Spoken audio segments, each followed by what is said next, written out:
Justin Abernethy is with me today to chat about boxing, the UFC, the NBA, the North Mandurah Football Club, family, friends, as well as his venture into the Squared Circle on October 7 at the 11th Perth Corporate Rumble.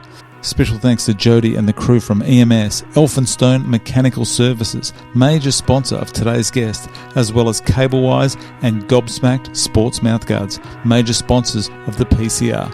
So please welcome Justin Showtime Abernethy. Yep. Getting there and the technicality of boxing is ridiculous. It's a science, so that's what drew me to it too. So, watching the Hood Pope. So he's like that fight with Mongi. I was like, I have to do PCR. So were you mates prior? Yeah, so I played footy with of course, Trent. Yeah, down Carlo, there. Yeah. So I knew him for a few years, and then I just saw. I didn't go to that event, but I saw him compete against Mongi, and I was just like, oh, that's like a dream come true. Fighting under the bright lights and stuff, and it's at Crown Towers too. So how many people? I'm trying to sell the fight to people to come and stuff, and I'm like, how many times are you going to be able to watch your mate fight at the Crown Towers? I was just thinking about this today. Why? And people go, "Oh, you're involved, so you're talking it up." Why is this one so different from any other boxing fight?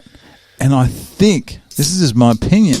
I think it's because it's almost pride. There's nothing. There's no prize money. Yeah. There's no championships, there's no records. You get a belt, but there's a novelty belt, you know what I mean. But at the same time, we're all putting in effort. That's what I said to you back when you filmed me with the mouth guard in and stuff. We're all here for the same reason, help each other out. And it's just the experience of it. That's what Trent said to me. He goes, "You wait till you."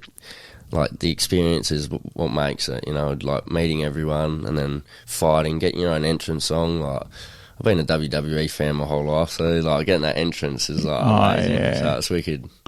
That's why, for some reason, I enjoy these PCRs more than I would enjoy watching an actual. I used to go to Danny Green all the time. I enjoy these more, and I can't. And I could never understand why. I think it's because know every single person in every fight. It's just mad, absolute madness the crowd. You watch the production. Obviously, I haven't watched the first couple PCRs, but the last come a long Trent's way. One and last one, and probably I think the one before. The production value, that obviously the production steps up every time. It's like having a cameraman coming up to you when you're coming out of the entrance doors and all that. I find those little details pretty sick, and just even this concept of you getting us in here is really cool as well. So I don't even know how this started. I think I just talked to Glenn one day. As soon as you said that, we're doing this, I was like, I think you were the first one to email. I'm jumping in on this because you get immersed in it and you feel like a proper fighter. We are. You are a proper fighter. We are, but you know what I mean. We're not doing this for a living. It's just a sort of one-off thing at the moment. But for you guys, it's incredible. I'm talking about as a spectator and as a fan. Yeah. That if you spent the time, and not long, but you got to know each of the fighters or half the fighters. Maybe once you split into teams, get to know one team. You will love every single fight, and it must just be heart-wrenching for the family and the friends to see their mate in there. Yeah. It's incredible. Yeah, unbelievable. My mates are all for it. They're pretty keen to. Well, the ones that are definitely coming, they're like, yeah, I can't wait to see you fight and all that. Yeah. And, I'm trying to. So I'm putting in a lot of work as well. So for not just the 4 sessions, but trying to do extras with all the coaches. I've done 5 rounds of sparring with Xavier and Mongi on last Saturday. So geez. Yeah, well, and just to learn, because obviously it's a fast track for us, only 8 weeks, and there's a lot more to boxing that you can learn. It's not just 8 weeks of, you know what I'm trying to say. When I saw you guys last night, and I'm not just saying it, I'm not just being nice because it doesn't come naturally to me, but the progress that some people have made in between week 2, because due to work commitments, I couldn't be there last week. And I came there last night, and it's the girls. I mean, the guys are. What's it? I can't believe I've forgotten his name. With the mouth guard that says, Chris. Chris. Yeah. He's awesome, man. He's good. He is just... I honestly reckon I'll be fighting him. Well, we've had some good rounds of sparring in the actual ring when Glenn and Nigel have been watching, so, yeah, I don't know. We'll see. So the anticipation, trying to figure out who I'm trying to fight, still in my head in. You find out next Thursday, don't you? Yeah, so I think they mentioned something on Tuesday about they might tell us. I think they give you the call prior, maybe to give you a heads up. Which it'll be great because me and Billy have been messaging and we're like, who do you think we'll get? And all that. I hope he gets Trent. I love Trent. Like, I'm not going to say F cable wise. Trent's actually a decent bloke. He talks a lot, but he's a good bloke. I can't speak highly enough of Trent. Nah, he's a wicked bloke. And cable-wise. Like last night, there was a thing, like obviously with the whole rib injuries and a few people pulling out. He just said to me privately, well, just off to the side, he goes, I know how much hard work you're putting in. So I had to mention go easy, So he's got that goodness about him. People take him for granted because he's loud and proud basically. He's awesome, man. He's a good bloke. So for someone to be like Trent, to be, I suppose, involved with the PCR for ages, have such a successful business, but still be one of the most humble guys. Yeah. Oh, I can't believe I'm saying this about him. Yeah. The fight between him and Billy fight, I reckon that'll be a cracker. So there's going to be great fights all around. Yeah. Billy's awesome too. That's the thing, meeting all the boys and stuff. Like Big Rory, first day I walked into PCR, I was pretty nervous to meet everyone. Yeah. And then I recognised Rory straight away because obviously we were like the first two there. Yeah. And I recognised him. I was like, where do you know Rory from? He's a bouncer. Oh, yeah. I've seen him out and about, like on my nights out and stuff. I've noticed him and stuff. Being choked out by him. No, I'm a good boy out. I'm a mediator. If there's any, but now that's another reason why I got into the boxing is, a bit of self-defense and, the confidence in knowing I can defend myself if there's a problem does occur, but I don't put myself in situations where I'm going to get hurt. And, I've had my best mate, he left the footy club when I played at Carlisle the last time because I've moved down to North Mandurah. But yeah, Connor left the event that we were at the footy club and he ended up getting king hit. And because I stayed at the footy club, I was like, no, I'm not going to Freo. And then he ends up getting king hit. And I was like, Jesus. It's stuff like that. How is he now? Oh, he's good. He was just concussed a bit. He wasn't in hospital or anything, but it was a dog shot. Well, from what he says, so. But it just annoyed me because the people that he went out with, like, we're all mates, but why put him in that position? He's not a fighter. You know what I mean? I would have defended him if I had to, but I would have just grabbed him and said, let's go, and got him out of there. So, isn't it funny that I hate fighting outside of a competitive sense? You know what I mean? So, me too. Yeah. Well, it's controlled and there's a referee. Consent. It's got consent. It's exactly my point. It's not 5 blokes jumping on your head. You know what I mean? So, yeah. My grandmother always said, run to live. I'm not afraid of, leaving the situation or backing down, out just so I can keep my fucking face in good nick. Yeah. And my health, basically. So yeah. Isn't it funny, right? It seems like a lot of people do boxing or some kind of martial arts, they become much better fighters, but they're less likely to use it. It's quite weird, isn't it? I think they teach them the discipline, the mental side of things. The discipline and the composure to be able to. That's what I'm learning as well. Cause there was a sparring on the photo shoot night. Yeah. And obviously we didn't warm up and didn't have a training session, and we just jumped. We didn't. Glenn was like, if you get in and do a few rounds of sparring, then you don't have to get on the assault bike and do the. So we were like, "Yep, sweet as." But it made a difference because we weren't. I wasn't mentally prepared to get in there that night, and I just started throwing stupid shots and all that. So I was really dejected after that training session, or just that. And I was like, went home, and Billy's like, "Just chill out." And I was like, "That's the worst thing to say when I'm pissed off at myself is just tell me to chill out." But then the next day I went and did the 5 rounds with Mongy and Xavier, and just the confidence boost. It was immense, after that session. So learning the composure is a big thing in boxing. How good is it with the ex-fighters coming in? Mongy is a great bloke. I love that guy. Trent, obviously, mates with him already, and he's awesome. And, you know, I don't know the rest of them. I met, obviously, Ronnie last night, and he's a big boy. So, oh, Jesus. Yeah, and that's a pretty cool concept too, is the double champ coming in. I think it's going to be... It'll sell out for us with that now, so... I think I'm not sure if it is public knowledge. Is it? Must be. I don't know. Anyhow, by the time I get this out, they put it all, like, I saw Gobsmacked put it up on Instagram and all that, so... That changed, for me, that changed everything. Yeah. I couldn't believe it. I was trying to hide my excitement, but when I heard, I went, this is going to be unbelievable, because we know exactly what these two are capable of. Have you seen the fights of those two? I watched Ronnie and Breezy's fight. Yep. And then I watched that main event, and I watched Joe Diatona and Mason. Yep. I haven't watched all of them, but I knew Joe through Good Vibes Boxing, because that's where I met him and his sister, Kiara. Yep. So I actually met Kiara seen her again on Wednesday. We did a class with Craig, so... Okay. Yeah, but, yeah. She did well. She won back at, like, PCR. She's good at pads. It was good hitting pads with her, because she was like, you know, so... She's great. No, it's good when you get a good pad holder. Wiremu fought probably about 18 months ago, 2 years ago, and he fought in the main event as well. Yeah. And it's Breezy's cousin. Yeah. So there's a tie in there, but he fought Fraser Harvey, who's a very good fighter. And Wiremu just came in, and he's a mountain of a man. I remember when Ronnie came in, and I met Ronnie, and I thought, because I'd met Brezzy as well, and I was just thinking, I don't know how Ronnie's going to go. Like, I'm very much offensive. I know I joke with you guys about sides, but I don't. I really do sit on the fence. And I thought that was funny last night.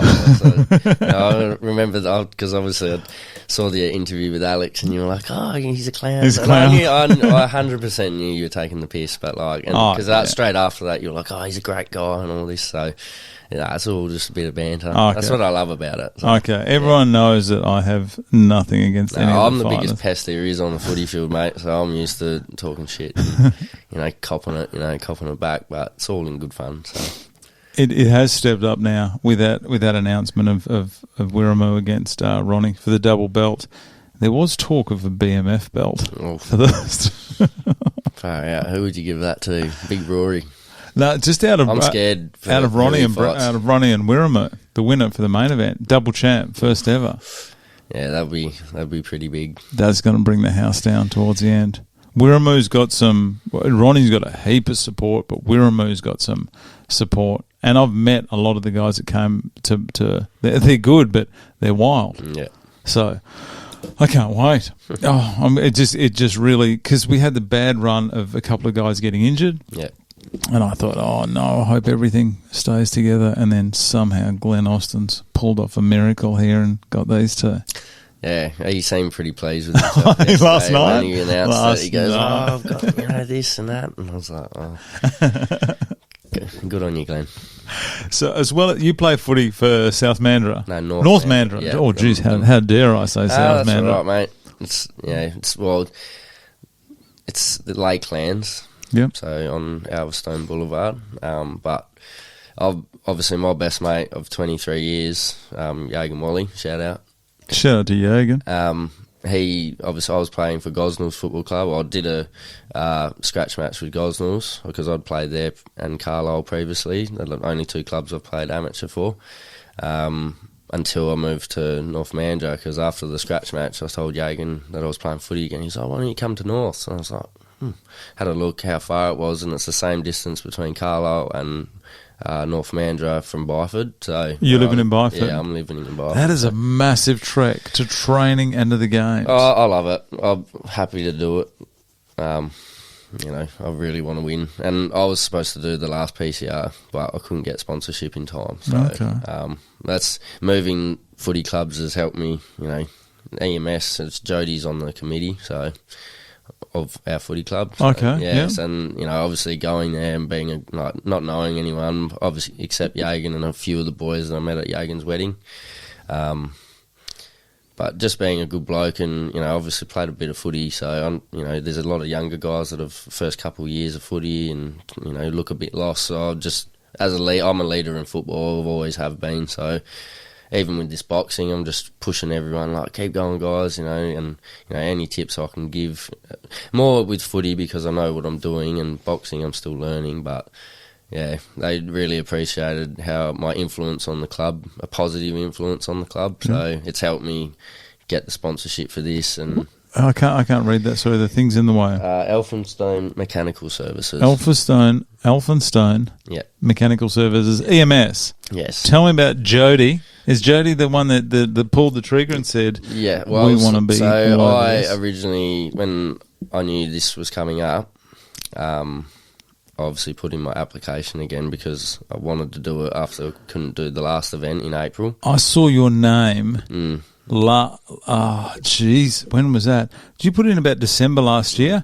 I saw your name pop up and I go, why do I know that name? Because I messaged the Corporate Rumble page on Instagram and was like, how much is entry fee and all that, and that was probably you, now that I know that you run that Instagram account. But Glenn takes over when he wants to. Yeah. So it was like, message this and that, and then obviously I applied pretty late, just before the applications closed, so I only had a few weeks to get the sponsorship, and I just couldn't do it, and I didn't want to hold up a spot too, so just in case, but this time I persisted, I moved clubs, been a good bloke and, helped the club out, and Jody, she and her husband are the managing directors of that company. Of EMS? Yeah, of EMS. And so one of my mate, Bully, shout out Bully. Bully. His wife, Amanda, is the HR at that company too. So okay. And are they going to be there on the night, you reckon? They definitely will be. They've just paid for their table. So they got it today. Tickets went on sale today or on Friday. I've messaged Glenn privately and sorted out a table for them. Got it all sorted prior? Yeah, and I've got another table sorted just so because we got to sell a minimum of 2. So okay. I've paid a deposit and all that, so to secure a table. But the rest of them, they just pay on the tickets. I've been plastering that ever since the Megatix link went up. So yeah, I just got that the other day. That was last minute. Yeah, so I mean, I hope a lot of people come. I'm more worried about getting the 2 tables, and so I don't get stung up with the fee. To be fair, but I believe this one will sell out. I don't think there's going to be any real issue with it, especially with now. The double champ, yeah. Well, you know what? I thought it was going to sell. It seems to sell out every time, but I was just not concerned. But I didn't know whether they were going to drop it down, like have one less fight, or what was going to happen. But the fact that they've got these 2 guys back, and the support that Ronnie and Wirama have, it's going to be a full house. It's a great night out, 3-course dinner. That's what I'm trying to say to people. Like, you're going to get a Crown Towers quality food, and 6.5 hours worth of alcohol. Like, some of the best commentators going around, I heard as well. O'Day, shout out, Brad.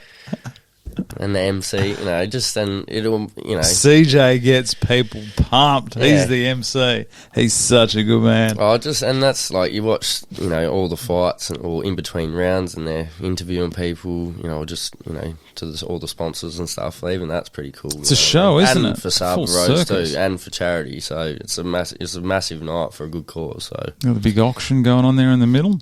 Yeah, well, that's what my sponsor Jody. She was really the fact that it was for like Saba Rose, and because they rang me to tell me that I was getting my sponsorship, but they just wanted to basically hear my little sales pitch to them, like, how's EMS going to be promoted? And I was so nervous because I was so pumped up thinking, I might have my sponsorship here. Yeah. That was the main thing for them, was that it was for charity. And I've spoken to them after that, and they reiterated that, it's a good cause, and they love boxing too. So Amanda, who's Bully's wife, she used to do boxing back in the day as well, so she was like all for it, and Mark told Amanda, and then Amanda's gone to Jody and been like, we should do this, and so I'm very, very grateful. So thank you, EMS. The sponsors to put their name against someone and finance them, it's a big thing. I don't think the sponsors get enough. Well, I do. I always praise them, but I hope people realise what a big deal it is for a sponsor to do this for you. It's great. Well, you seem to. I'm very, because I obviously was so passionate about doing it last time, and I was cut for a while, not being able to do it because I was so wanting to do it. But then once I had the sponsorship fully covered, I messaged Glenn. I was like, I've got the sponsorship. I have to do this. And he obviously, they picked me and whatnot. But I think your name was one of the first, actually. Well, I just said to Jody, when obviously going down to the footy club and seeing him after that, I was just giving him hugs and just I don't think you realise how much this means to me. I was so passionate to do. I am so passionate to be doing this, and that's hence why I'm putting in so much work, because I want to win. Obviously, I've lost a lot of grand finals in playing footy, and I know how to lose. So, but it's more the experience and the entrance and lapping everything up. So meeting the new people, and it's been awesome. So one thing I can comment on with the Sabre Rose, with the charity aspect of it, is I've been involved in a lot of charities over the years, and some of them I've seen where the money's gone, and I've then decided to give myself a bit of a wide berth. This Sabre Rose, and I think Glenn, I actually had a conversation with Glenn on this, the fact of where the money goes, the money goes it just doesn't seem to be all the... I'm not going to name the other charities, but sometimes there's an admin cost. There's this. Sabre Rose, money goes to the right place. Yeah, I'm happy to do anything for those guys. Look at the beanie. Yeah. There's only one episode I didn't have it. I wear the beanie all the time, so yeah, I love wearing it. Because I get my fade haircuts and stuff. Wearing the white hat, it looks a bit silly. I look bald when I put the hat on, so I don't really wear that. But the beanie keeps me warm at 6 o'clock in the morning when I start work. So nice. It's good on your Sabre Rose. I'm glad they're still on board. That's also another motivation is when I'm hitting the bag sprints and I'll think, I'm tired, and I'd say to myself, Sabre. Oh yeah, every time. So just after meeting her and her family, on orientation, I was just use that as a motivation. So good family. Yeah. Oh, beautiful. Yeah. And it's good that I know there is a little bit of trash talk, but it's funny how friendly everyone actually is. Oh, it's all in good fun. It is. And you see it after the fight. Well, look at Trent and Mongie. They fought each other. Yeah, they smacked the fuck out of each other. I know, and those two are good mates. Yeah. That seems to be just the way it is now, which is good. It's not we're not Conor McGregor, and it's not a business. You know what I mean? No. So we can't be those type of people, and that's not ingrained in me. I'd love talking as much shit as anyone, but it's never, with malice or anything. So I don't think I've ever actually heard someone talk shit in a serious manner. There's a lot when you break off into the teams. There'll be a lot of talk. Oh, that'll be the competitive banter. You know what I mean? But it's not going to be like you're a dickhead or anything like that. So the funny thing is normally people you're not even fighting.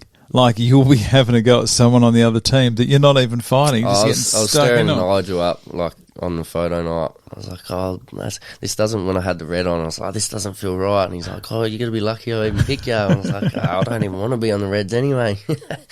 Do you know what team you're going to be on? I don't, but, obviously I've got blue eyes, and blue's my favourite colour, so... I think you said that to me on day one. I don't really mind, to be fair. Yeah. Either or, I'm happy to... I just want to know who I'm fighting. That's the main thing for me, so... I'm sure you'll find that out in. But those shirts you sent us, the training shirts, so they were all right. Sick. I like them. I think they decided on the white this time around just purely because promotion and all that. They look better when you sweat, don't they? Stick to. Can you imagine some of those guys? Imagine Brandon Wellington. He's going to be in there with the water on himself, all the big sweating. Boys, all big Vince and Richard and all that. And we just see it stuck to them. Sorry, boys. Big crop of hair, the chest hair. Oh yeah. Sorry, boys. So you're obviously a massive boxing fan. More so UFC, but Speaking my language, mate. Yeah, UFC more, but I have grown up watching, playing Fight Night and all that, and the Roy Joneses, and seeing all that, and I love Canelo. I love watching his footwork drills. He's good, isn't he? His fight with Billy Joe Saunders, he just decimated him, so broke his orbital bone. He's something else. And that's it's a primal thing in humans. You know what I mean? To love that fighting. It's it dates back to the Roman era when they're in the Colosseum watching them fight to the death. It's not the same because there's a lot more rules and regulations now, but yeah, it's just something watching people get punched. It's just exciting. You mentioned something before that I was trying to explain to someone I never could, is I don't like violence at all. No. Like, never in the streets. No, I'm very, very anti-violence. But as soon as it's consensual, I just can't get enough of it. It's something different. Like, I've watched many people be knocked out, and I remember picking up my mate from a night out once, and he was walking out with his cousins, and his cousins were chatting to these other blokes, and then it just broke out right in front of my car. This bloke got knocked out, hit his head on the pavement, and started bleeding from the mouth. I was like, what the fuck? Jesus. And I was like, get in the car, and just scooted off. I was like, I hate being in those positions. No, there's no need. I've only ever had one fight out on the night out, but it wasn't. They instigated it, and I just had to defend myself. That's fair. But yeah, I've never been one to go out and look for fights and stuff like this. I hate that macho man shit. Oh yeah, macho man. Speaking of macho man, except Randy Savage. See that there? Yeah. It's funny. I went through, while I was going through your stuff there, I was going through all the stuff I've collected over the years. And I don't know if you collect stuff, but the absolute array of garbage that I seem to have in this room, and it's getting worse. Look at that belt. Have you felt the weight of the UFC belt? I haven't, but go and pick it up. Oh my goodness. How good is it? That's sick. That's sort of the same as the I loved Alex's little meme about me not holding another belt. Sorry, champ. I've got one here. I was going to say, we should auction that off. Would be I wouldn't, mate. No. If it was for the Saba Rose, that would be the only thing. Apart from that, I would not. I was going to do. Someone mentioned, because they were talking about getting things to auction off, because this show is so popular. I was going to auction off this microphone. Oh, stop it! Stop it! How good is that? That was me back when I was 10 in the bedroom going, I'm a rock. Yeah, this is me now at 45. Yeah. That kind of stuff. Mate, I've always been a fan of WWE, and for anyone that will give me shit, it's entertainment. If you watch Keeping Up with the Kardashians, it's the same thing. It's just athletic entertainment. It's getting more athletic. Some of the stuff those guys are doing. Oh, that's my argument to everyone. Oh, it's fake, it's scripted. You jump off a 10-foot ladder into it through a table. Like, those blokes have consistent back problems and like back in the 90s when they didn't have, because I'm obviously a big wrestling nut and love the history, and I love the history of wrestling and hearing all this backstage stories and stuff about the old wrestlers, and they were all just on heavy medication. Like they'd finish their wrestling and then they'd go out on the night on the piss and have somas or whatever they're called and just get busted up because they've been in so much pain. And it's like nowadays they don't do that because they got so much technology and the trainers to be able to help them with those injuries. So people don't understand, like, it's scripted and people know who they're winning, but one, it's entertainment, and it's a physical fucking job. Like, like you think you're like UFC, you get kicked in the head and stuff, but it's a totally different thing. Lots of UFC fighters wouldn't jump off a ladder. No. Well, they might because they're crazy bastards and get kicked in the head and elbowed. But I've thought when I was younger, I thought about doing wrestling. It's called NHPW, based in Coburn. Well, they have their events in Coburn. Okay. But I was, because I was obviously a mad wrestling nut, but I just stuck to footy and cricket. So wrestling, it must be tough on the body. Wrestling. Oh, just even they call it bumps. You know what I mean? When they like fall over, and that's called a bump. And just even because it's not like a padded surface on the top of the ring. It's canvas. It's like a hard canvas. You know what I mean? It's not just a soft little thing. So yeah.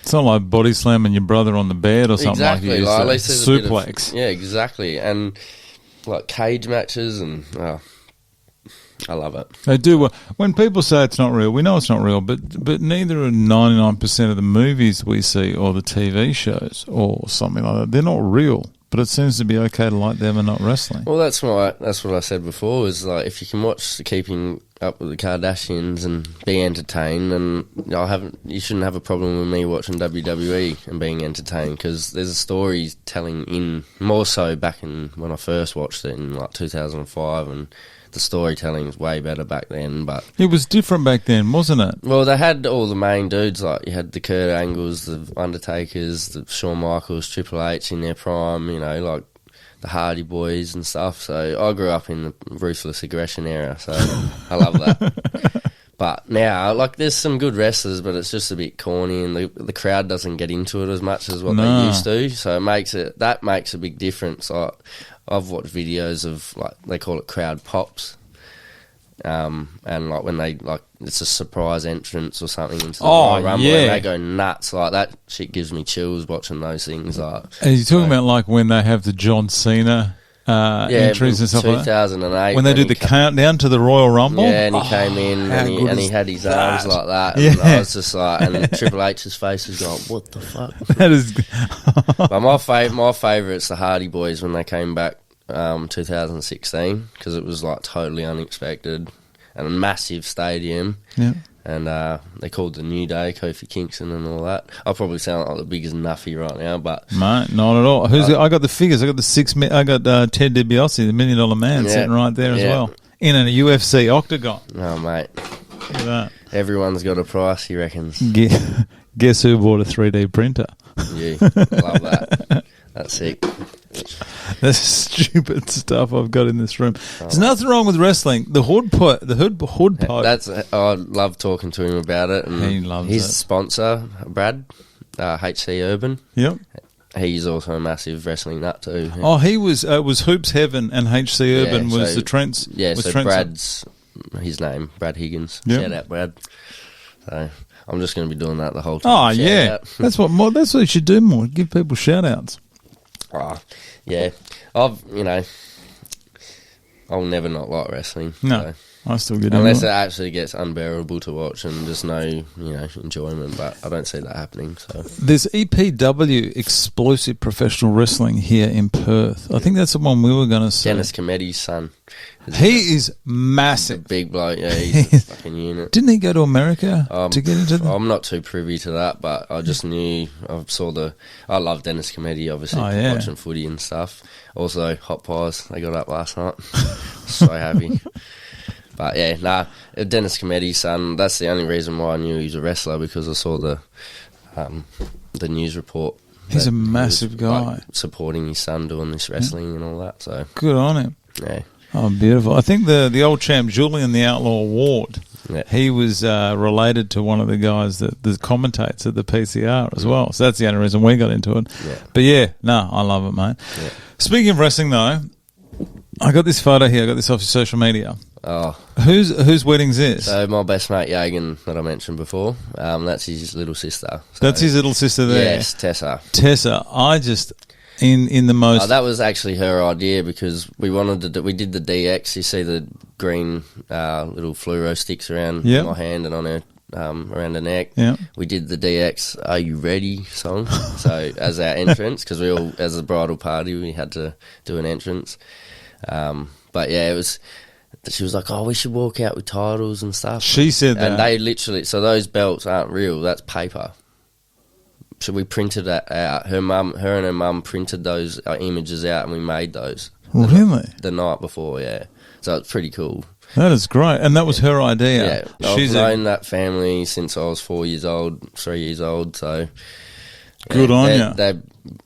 I'm like their second... Or there's 4 boys, so I'm like their 5th son. So, okay. Yeah. Mum, Wen's calls me son, and I call Wen's mum, so...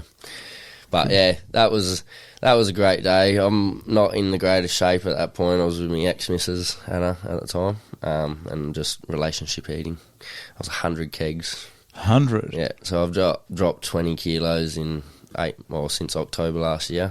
I did see you on, where are you? That one there. That one there. Yeah, so I'm pretty fucking happy about that.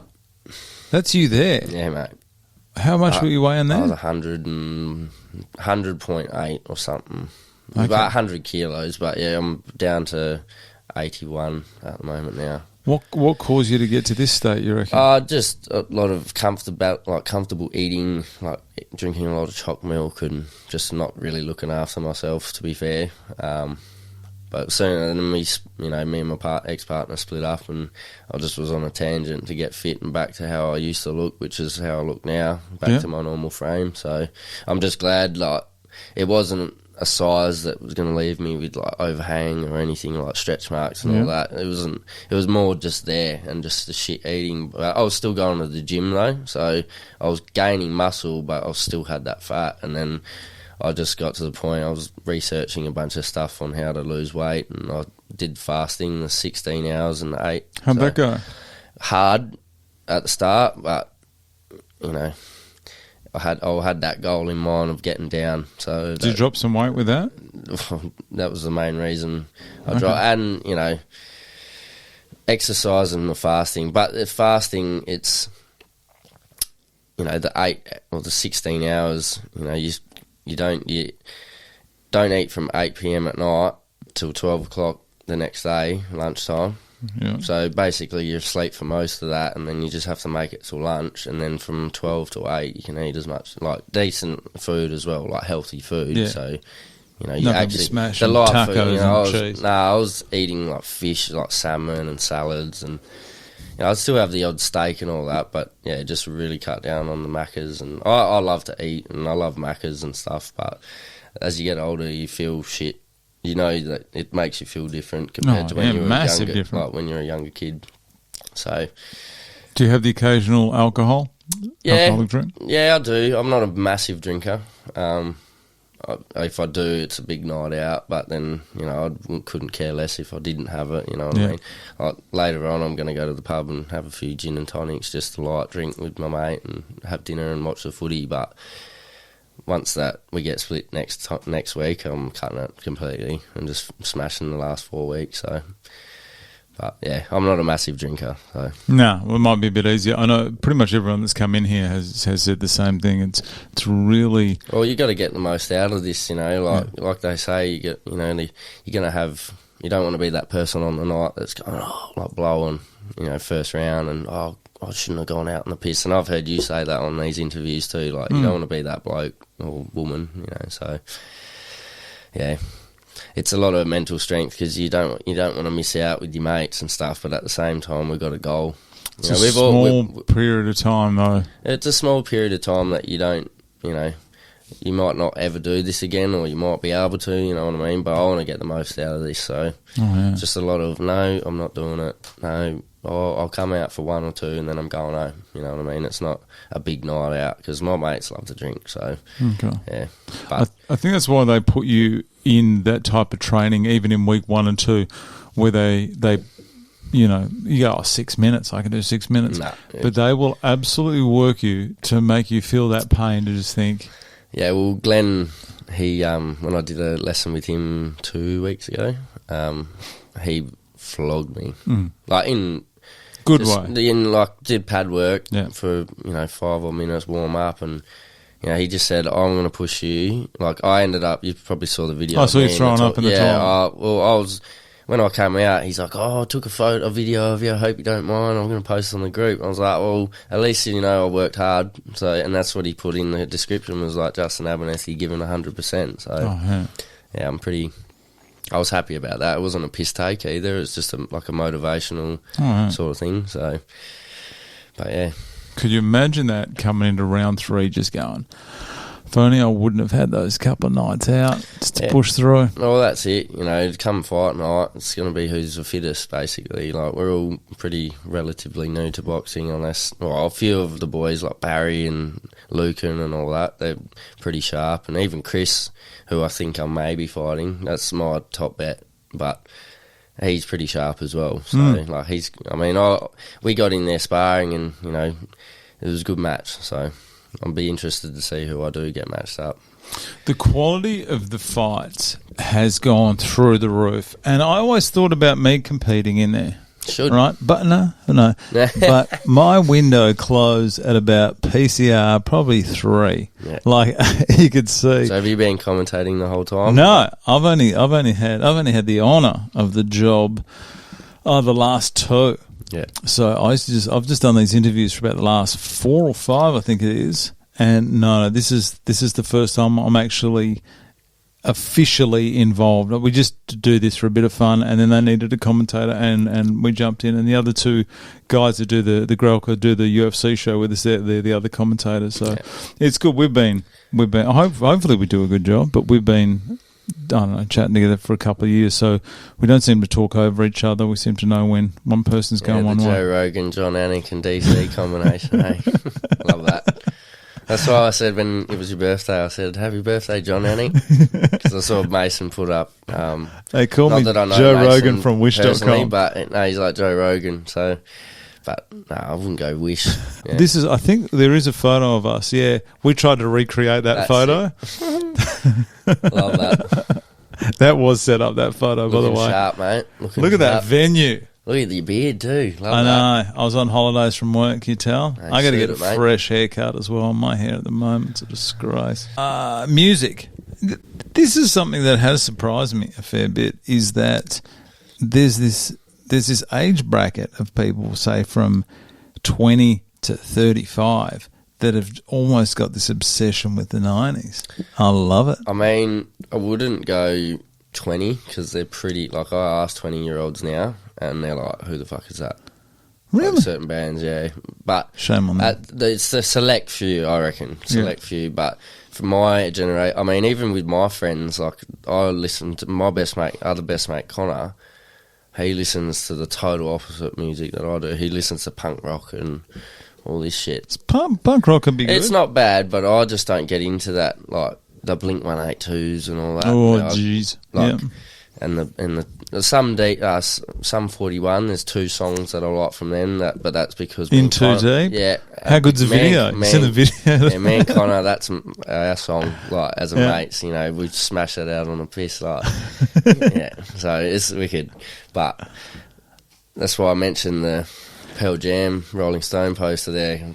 Pearl Jam, Rage Against the Machine, Red Hot Chili Peppers, Alice in Chains is a massive favourite of mine too. Okay. I mean, the lyrics are a bit dark, you know, because he's obviously...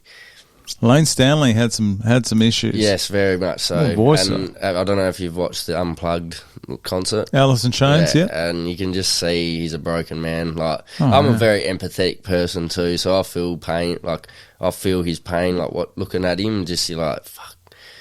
You wish you could go back in time and just, you know, help him or something, or talk to him and be like, bro, people are here for you. But he was in a mad heroin addiction too. It was like Kurt Cobain. You know, there's a lot of them. Chris Cornell came on Chester from Lincoln Park. Yep. Quite a lot of them. Chris Cornell got me. I love Soundgarden too. Soundgarden's awesome too. So, did you see that? I was actually looking at it before. In 44 days, these albums top 100. Yeah, like no, in 44, like in a 44-day period in 1991, these albums got released. Metallica, Pearl Jam's 10.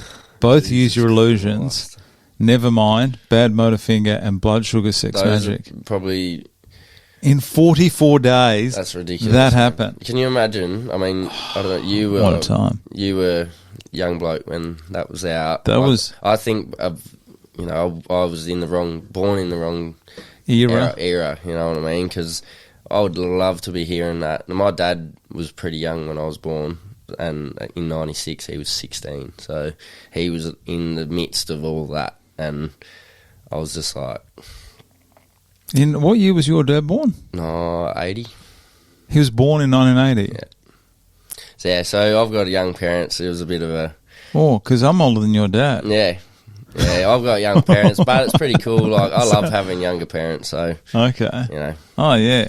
The body's still hanging in there. Yeah. This was the time before Spotify, before anything. Cassettes and all that. We had to wait for an album to be released. They maybe released one single, and then we just had to roll the dice with the rest of the album. Big out there, and we used to pay I used to buy this on cassettes. Still got all this on cassette, by the way. But something, you know, like this. You a Nirvana fan? I love Nirvana. I'm going to tell you about one of my finds. It's about me today. It's all about me. I was, I don't even know what I was looking at. I think I was looking at something for a fancy dress in some dodgy second-hand store. And I found this for 20 cents. Have a look at this. Have a look at that. Wow. That's the original Smells Like Teen Spirit vinyl single. Drain You is an amazing song too. 20 cents. 20 cents. 20 cents. So that's the original. That is the original one. That's a one from 1991. Jeez Louise. That's not even Should have gone. I don't think anyone would know. I did get my... What a great album, though. Oh. Like, every song's a banger. Would they have been that big if that didn't happen to Kurt?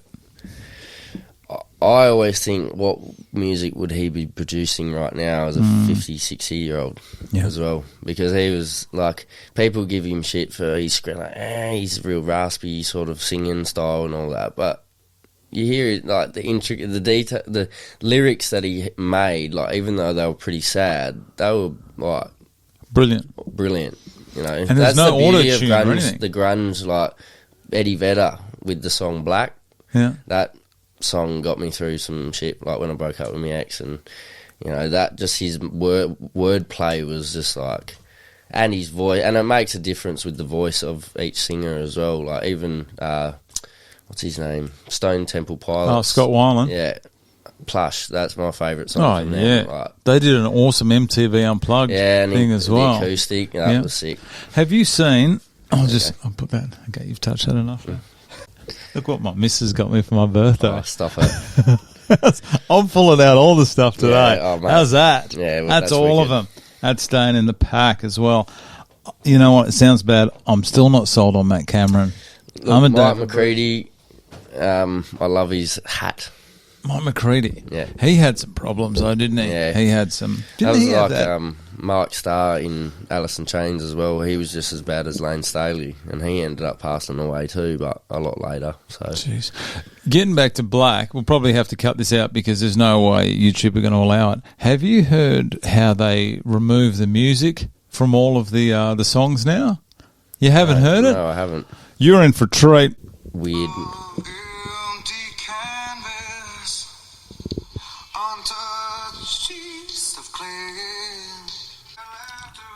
The unplugged version of that is amazing. Unbelievable. And they bring on this one, they bring the music in halfway. How good does this bit hit?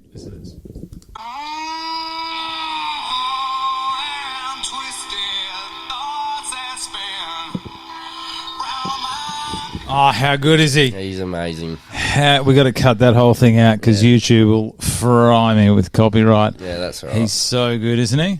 He was the king. That whole Unplugged album, so obviously I just rolled upon... I hadn't actually heard the Unplugged Pearl Jam because I was watching the Alice in Chains one, and I saw that Pearl Jam had one too. I was like, oh, that's cool. And then that whole concert's pretty good. And I progressively get from... Because they were told, I read up a bit through the comments and all that, of that Pearl Jam Unplugged, and they were told specifically by the producers, you have to sit down, it's unplugged. And you could just progressively, each song, because they wanted to rock out, you just see them slowly. And they finished at Porch. Yeah. With Porch. They just went nuts. That was the first time I ever heard that song, and I was like, this is... that's awesome song. But you can just see Eddie Vedder, he's like swinging on the chair and like purposefully falls off. The hat comes off, yeah. And I was just like... Go, son! Like, and then the bass player, Jeff Ament. Yeah, he jumped up on the chair, and they just caused a riot after that. Like, and they were like, "We're already going to get fined anyway, so fuck it." Do you know there's about 3 more songs in that concert? Like, the State of Love and Trust that kicks off. That's not the first song, isn't it? I swear there's more to it. I'll look at it after, but I'm sure there's about another 3 songs because I'm pretty sure they started with Oceans. Yeah, I think that, like I said, that just because his voice is so good, he makes every song sound amazing. Oh, he's good, isn't he? But that Black song, that's another thing about empathy. You're watching. He went through that, what he was singing about. And with his ex-missus, and he wanted to be still with her and angry at himself and stuff. So. That's how I look into music. My dad had to stop listening to, because he thinks about the lyrics a lot more than what I do. For me, it's more the music and listening. I love listening to instruments and, compared to the music they got going on nowadays. I mean, some of it's good, but I just can't listen to the radio nowadays. It's all the grunge era for me. And Biggie Smalls, I'm a massive Biggie Smalls fan. Mo money, mo problems, Biggie. He's Born Again album, like Warning and Machine Gun Funk. They're some of my favourite songs. And he wasn't really that big in Australia until the end there with him and Tupac. The drama. Yeah, that's another thing I'm really into is all that East Coast, West Coast jargon. And, you know, did you get into Public Enemy? I actually do. Sophisticated Bitch. That's a great song. I watched that. I first heard that song on Jackass, the first movie. So when Johnny Knoxville's in the back of the car singing it, and what's the other song? There's another mate. I don't listen to much of it, but I'm starting to broaden as I'm getting older. Broaden my music. Like back in the day, my dad used to play. He's a massive musical influence on me. He plays guitar and stuff. Okay. But yeah, he's like used to listen to Stevie Ray Vaughan and Jimi Hendrix and all these, guitar legends. And I'd be like, "What's this shit? Like, oh, this is shit." Like I'd love Rage Against the Machine, like on all those bands. But yeah, Stevie Ray Vaughan, I didn't start listening to until like last year, and then I'm like, "This is his guitar." How good is it? Watching him play guitar with Double Trouble on YouTube and stuff, I was like, "That's ridiculous." Playing it behind his back, and I'm like, "What the fuck?" Behind his head. Yeah. How good is it when you discover a band or a singer from I don't know, a generation ago, and then you go, my God, this is incredible, and then you've got 4 albums. Yeah. How good is that? Like, you know how now you'll get something, you go, this person's awesome, they've got 2 songs, the rest is probably going to be garbage, and they'll never release another album. But you go back to some of those classics. I've discovered, I didn't like them at the time, I've discovered the Smashing Pumpkins lately. Oh my God! Yeah, how good! Yeah, how good! I got it. Mayonnaise, mayonnaise got it for me. Yeah, Bullet with Butterfly Wings. That was the first song I ever heard. But yeah, that's and then Siamese Dream albums, the hits. Yeah, so many hits. Yeah, Red Hot Chili Peppers is a big one too. That Blood Sugar Sex Magic album. That's my go. I grew up. So the 2 albums in my household. I obviously grew up. I've still had my dad in my life. The whole since I was about 3, because I'll get into that in a minute. But the main story is the 2 albums that I grew up on, or 3 actually, was Blood Sugar Sex Magic, Vulture Street from Powderfinger. That was a classic track. And White Stripes, Elephant, the Red Album. You ever seen the White Stripes? No. I have one. Apparently he is shit. I must have got him on a good day. He must have been under the influence or something, but he tore it up one day. Tiny Jack crowd. White's another amazing musician. Like his, I think it's The Air Near My Fingers on the Elephant album. Yeah, that just he has like a 6-string, or no, like a 12-string. 12-string. Yeah, 12 they string, sound beautiful, don't they? His riff in that's amazing. Like so. There's that whole album is bangers as well. Like it's softer rock. You know what I mean? Like quirkier rock, but amazing. So, what is going on with the music today? Is it because it's computer generated, mate? That's the problem. No one can sing. Exactly. Well, they just drugs, money, have sex with this chick. Fuck, shut up. It's all about. Do you think maybe that's why?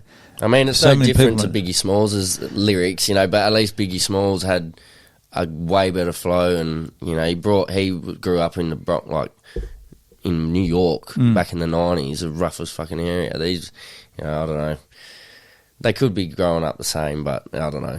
It's too computer generated for my liking. So I think it's because we've got access to so much music now. Like back in the 90s, we only ever heard what was on the radio, and that was or in the paper, because it's pre-internet, so we didn't know what was going on. So we were basically told, this is your 20 songs that you get this week. Like them or not, we don't care. But now you got 50 million every week just getting pumped out. So I completely lost my train of thought where I was going with that. But what I'm thinking now is, back in the 90s, they played music and they go, all right, we'll run this track for 2 weeks. We'll give this a chance for it to grow on you. Yeah. Whereas now, if you don't like it from the start, from the first time you heard it, that's it. Next one. Yeah. And I think that's the issue, because suddenly people become obsessed with a song. And if you love a song that quick, and now you've got the ability to listen to it over and over and over, because we never used to rewind the tape deck and stuff. maybe because we loved it so quickly, we're over it so quickly. Yeah. Whereas back then, you had to really listen to the whole album to appreciate it. And then it took remember that band Live? Yeah, Live, I Alone. Yeah, That's my favourite song and from Throwing Copper. Yeah. It took about 6 months to grow on me, but then it's just there the whole time. They had some hits as well. Oh, that I Alone, that was another song my dad put on me when I was younger, and I love that film clip with his little, his long... Little rat's tail. Yeah. You ever seen the drummer in that video clip? I have never seen... Well, here's another section we'll have to cut out, but I've never seen a person more lost in a video clip than this drummer. Sing it. Look at him. What's he doing? He's got nothing. He's lost. Yeah, that makes the video, but and even the lead singer just look at him, what a weirdo. Ed Kowalczyk. Do you know they did an MTV Unplugged? Really? Oh, mate. Oh, wow. You know how the drummer was completely lost in that? You have a look what he does in this video clip, mate. Here he goes. He just goes nuts. So he goes unplugged, but then they just start jamming, and it's like, I love it. Look at that drummer.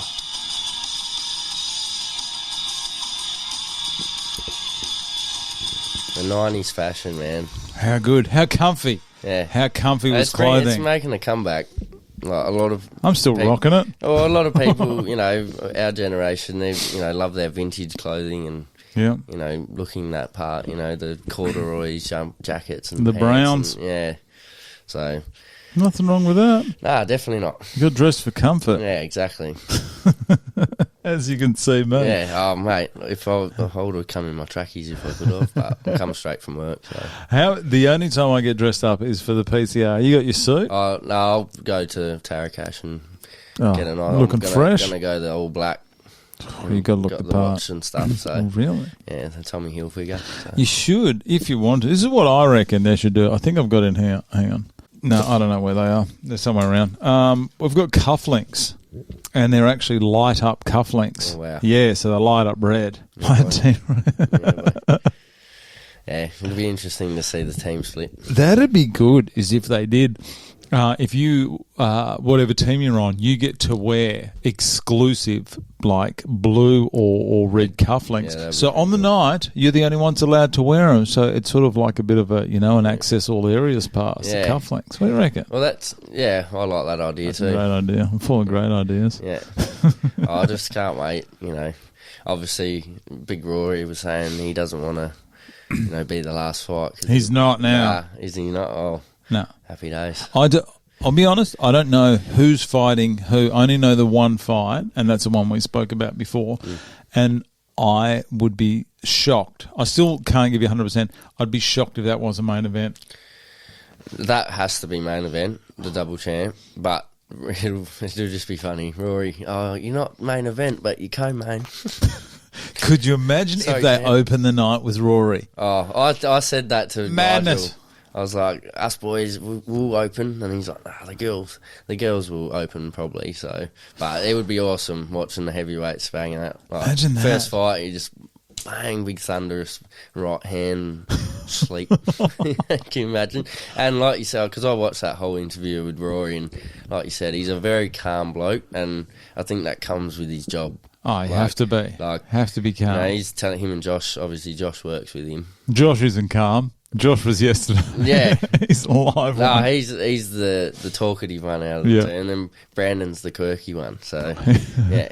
But it was surprising. Brandon talked a fair bit and laughing in his interview. He doesn't really show that at PCR. He's very quiet there, isn't he? I think he's hurt his forearm. I think he strained his forearm or something. Last night. That's right. He was on the bike. Just kept calling me over trying to get some photos. Jeez, he loves the socials, that man. That would be good to start with. That'd be so different to start with heavyweights. They did do it once before because one of the guys, Michael, the Reaper Gardner, came out with his two boys, fought James the Juice Wells in the first fight, I think it was so his kids could go back to bed. Like, he didn't want to get out late. Yeah. Whoever it is. Didn't someone get injured? Michael's shoulders, knees, everything just went, no. He had so much heart. I heard about that. Like, that guy, he got injured. Someone blew his knee out or something. I was like, fuck, poor bloke. Mate, he was just all tape. Am I talking all right in here? Yeah, you're going great. Sweet.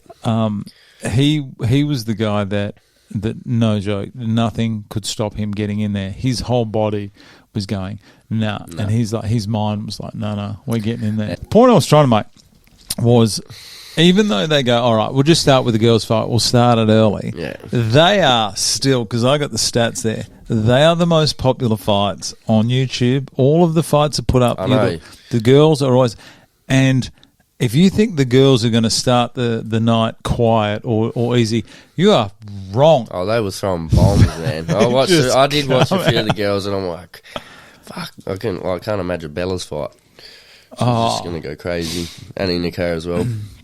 All the girls there, we could, like, it's so good, putting in a lot of effort and stuff. So they've come along. It's great. So well. Yeah.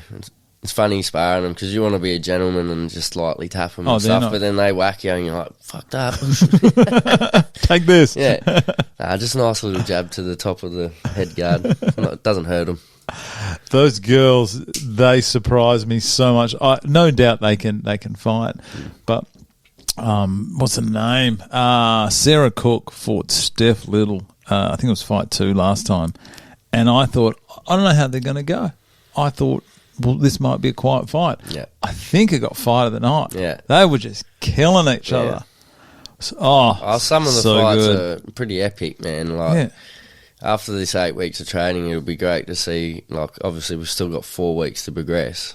So it'll be, even like, we've progressed so much since the first week. Massive. Compared to, like, what are we going to be like in 4 weeks' time when we're fighting? Like, it's just going to be so evenly matched. Like, there's a lot of learning to go on still, and the counters and getting used to slipping and all that. So the quality gets better every 100%. event. No, every event. Like, the quality of this group, I believe, in week 4, you're better than last time where they were, and they were better than the ones before. It just keeps, like I said, I've missed my window. I would have had to get in real early when no one really took it seriously. Yeah. That was my chance. Yeah. But now, I'm just going to get flatlined by everyone. Look, you could probably jump in with Big Jared. Because he hasn't been. I love Jared. He was one of the first ones to come up to me and be like, because he plays rugby and stuff. Yeah. But he's, you're a lad's lad, but he's very, very new to boxing. So I saw his little post in the comment in the group chat this morning. Brad, have 2 fights, and I was like, mate, Brad will sort you out. Not with my body. I'm supporting many injuries, mate. I just try not to get hurt on the sidelines commentating. Just the vocal box. Yeah. Vocal cords. I was just start trash talking everyone on the sidelines. I love it. I love the bant. So, should we get into the UFC? Fuck yeah. Yeah, let's not get into the PCR. Let's talk UFC. One more thing, actually, before we do kick off there. NBA. I am not a Portland fan. What? Why did I get that? How come I said you're a Portland fan? So I wear the Portland jersey to training and stuff, but I don't really support a team. Do you have the Jordan shirt on the other day? I have a lot of Barley shirts. Okay. The Barley, you get 5 of them for $10. You know what I mean? I know. Mainly because of Michael Jordan and Derrick Rose. Like, I got a white jersey that's Derrick Rose. That's probably my favourite, because it makes my tattoos pop. It's all about. But then, it's all about you. I've got the 2 Michael Jordan ones. I've got a Pippen one, the actual hardwood classic. Okay. The real, like with the pinstripe. The black with the red pinstripe. Yeah. So that's my favourite. That's Pippen. I try to be different because everyone gets Jordan, and like, Pippen doesn't get his props, because he does, because he's. Without Pippen, Jordan, I don't know how he would have gone. I don't get into that GOAT debate because I don't watch it as much, but I love that, getting the other player, or even getting a Rodman one is my next one. So, what about Bird? I do love Larry Bird. Larry, the king. Yeah, I love it. He was a major trash talker. And you never knew. I remember reading something, and he played a whole game with his left hand. He said, I'm I'll play with my left hand and we will win, and I'm going to drop 40. Sure enough, drops 40 just playing on his left hand, and he's right-handed. Like, freak. I remember once he was up against Xavier McDaniels, who is ruthless defensive player. And it's coming in, and like they were down by 2, and he said, "Has had a timeout," and he goes to Xavier, "I'm going to catch the ball, and I'm going to go to that point there, and I'm going to shoot a 3." And he goes, "No," he goes, "You know, that's what I'm doing. I'm letting you know prior on someone that plays rough D." That's like ultimate insult. Gets the ball, gets the spot, drains it, wins it. Imagine I the would be confidence. so frustrated if someone was talking mad shit like that to me, And then backing it all up. and then just draining the shot. Like, that's elite. Imagine being that good, though. Yeah. Imagine being able to back up everything you say. Well, him and Magic Johnson that was the big duo. That's where it all started, didn't it? Yeah. Good That's on what him. really put him on the NBA on the map. Well, and then Jordan obviously come through. Then had a bit of a down phase after Jordan left. Yeah, but the then early LeBron. like, I mean, you had the Kobe and Shaq era in the early 2000s, but then you got that 2001, 2, 3 sort of era, and it was pretty average. So, Yeah. and even 2004, and then the 2010s when the Bobcats and all that were around, and yeah, that was pretty. That wasn't the best time in the NBA. Pretty average. So. And LeBron's bringing it back. Good on him. Steph. Sixth season in LA at the moment. I've read today. It's his. LeBron sixth season, so he's almost been at the Lakers longer than any of his stints at other clubs, or other. God, he still seems like he's really fresh there, though, doesn't he? He is declining a little bit just because of his age, but he's still one of the best in the game. Like, Does he want to play with his son? yeah, Bronny just had a cardiac arrest though. I heard that. Like a cardiac problem. Yeah. At his USC or whatever it was. So that was pretty scary when I found that out. I mean, I don't know the bloke, but yeah, you just see that, and it's pretty young to have a cardiac problem. Yeah. You know, so Hope he he's all comes good. Yeah, well, he's been. I saw, because obviously follow LeBron on Instagram and all that. They were seeing it like a Drake's concert and all that. So he's up and about at the moment, but yeah. Want to take it easy before you step on the court against the Pistons. Fuck the bad boy, Lambeer, and those are the days. Isaiah Thomas, and I watch Dumas. that. And I love that shit. I'm like, yeah, get into Jordan, like just the rough and like the Bill Ron Lambeer. Artest. Remember the Malice at the Palace? Oh yeah, I saw the That's 30 for 30 on that. Yeah, the Netflix. There's a Netflix. Oh one. yeah. I watched that, and Jermaine O'Neal, like he's one of the wasted talents. Like, well, not wasted, but that really fucked him. Just because he was on a trajectory to be like one of the best players going, and he took part in that because Ron Artest got something thrown at him and he jumped in the stands. Like, crazy bastard. Madness. Do you remember Reggie Miller? Yeah. 3-point king. That was NBA 2005, EA Sports. That was him, Indiana Pacers. It was a 3-point contest. Yeah, just bang, museum. They never used to swap teams back there. Nah. Remember that? That's your team. I actually watched something. I can't remember. I don't know. Were you talking about it?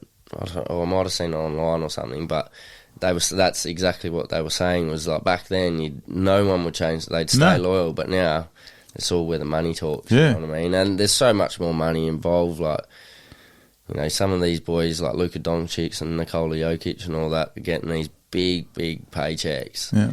Like, that's 15 times more than what even Jordan got, and he's the best player ever, almost. You know, so, or subject to opinion, but yeah, just money talks, and you know, Kevin Durant going to the Warriors, that was annoying. That one, I was like, he just wanted. I get he wanted to go for a ring and stuff, but like, you didn't need. You could have. I would have rathered him win a ring with Durant and Harden when they're at OKC than watching him win it with Golden State. It's just not the same, it's is not it? the same because he's, sniper, like obviously his nickname, but yeah.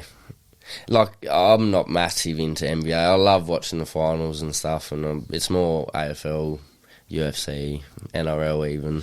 So, should we talk about the UFC this weekend? yeah, boy. Did you watch the press conference? I did. I caught about 5 minutes of it prior. Manuel Carpe, mate. Didn't he throw something at Kai? Yeah, and he's like, Kai's like this, and then he was saying, and then Adesanya stands up and he's saying to Adesanya, "What do you want? What do you want?" And Adesanya's looking at him going, "What are you gonna do, mate? This little worm's trying to fucking stand up to me." I was just like, man. And then after they finished, and they were waiting to do the face-offs, and they were standing down there, you could see that little Maunay Capel shitting himself. He's standing there because Adesanya's here. Adesanya would be a foot taller than him. Probably, yeah. Well, middleweight and compared to flyweight, fuck me. Yeah. Why didn't they have all the city kickboxing on the one side? Why didn't they have... Are they separate? I'm pretty sure they did. They had Pedro on the end, and then there was only the two. I'm pretty sure. So when it went Izzy, then Tai Tuivasa. That Manuel Carpe. Yeah. And then Pedro. Yeah, I'm pretty sure, yeah. That was it. I think there might have been someone else. Okay. But Strickland, he's an odd character, but I just love his shenanigans, eh? He talks... Well, you could tell he got under the skin. I mean, he says some outlandish shit, but, I just love his larrikin. He's a larrikin. Oh, yeah. I mean? So, but he loves the bang too. I watched I saw this little reel on Facebook of him doing the food truck diaries with Brendan Sharp. Yep. And he's like, not that I condone this, and I wish no kid ever goes through this in their life. But talk about his past. No, he just was like, some of you, and because he's so out there with what he says it and the way he says it, it was more the way he says it. He's like, all you guys are pussies, you guys need an alcoholic rage, dad beating and all this. And then Brendan Sharp goes, I don't know if that would work, but you seem to know what you're doing. I'll fucking piss myself laughing. And Brad, it was fucking funny. He's a red hot chance. Everything says Israel should win because Strickland comes in like that, just and he robotic, comes straight in, and Izzy is just so good with the hands. But I mean, who did Strickland fight last time? He beat someone pretty prominent. He got knocked out. He got knocked out by Pereira, and then he had 2 wins, and now he's fighting for a title. Didn't he beat Cannonier? Yeah, that's the one. It, yeah, and Cannonier was fought for the title the last fight. So, yeah, I honestly reckon Izzy will do him, but I hope just for something different. Adesanya got back after fighting Pereira, and that was a sick knockout too. Watching him off the cage, bang, and just I thought Pereira had it. I thought Pereira had him in the corner, or had him up against the cage. It was very similar to the first fight. So. I thought, it's going to happen, and then he just landed those beautiful punches. Yeah, and I love hearing about it. He was apparently had a meeting. They have the meeting with the refs beforehand, and he reckons he said to Dan Mergliotta, "If I've got him knocked out, I'm not going to go over and touch him, but let me have my moment." Yeah. And you can tell Dan Mergliotta just looking after him and just letting Izzy do his thing. So, because Izzy's that type of bloke that's entertaining, and he's doing that. Psh, psh.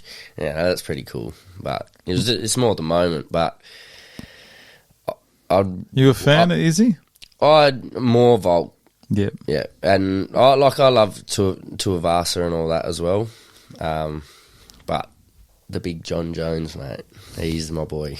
Really? Yeah. Well, I've watched. I started watching his fight with Gustafsson back in 2013. The first one. Gustafsson, shout out to him as well. I think he won that fight. To be fair, yeah. I was like, and that obviously with the whole Pippen thing and in the the underdog sort of or the second fiddle sort of bloke. Us Gustafsson, as much as John Jones won that fight, Gustafsson his credibility went up because he was the closest person to beating John Jones ever.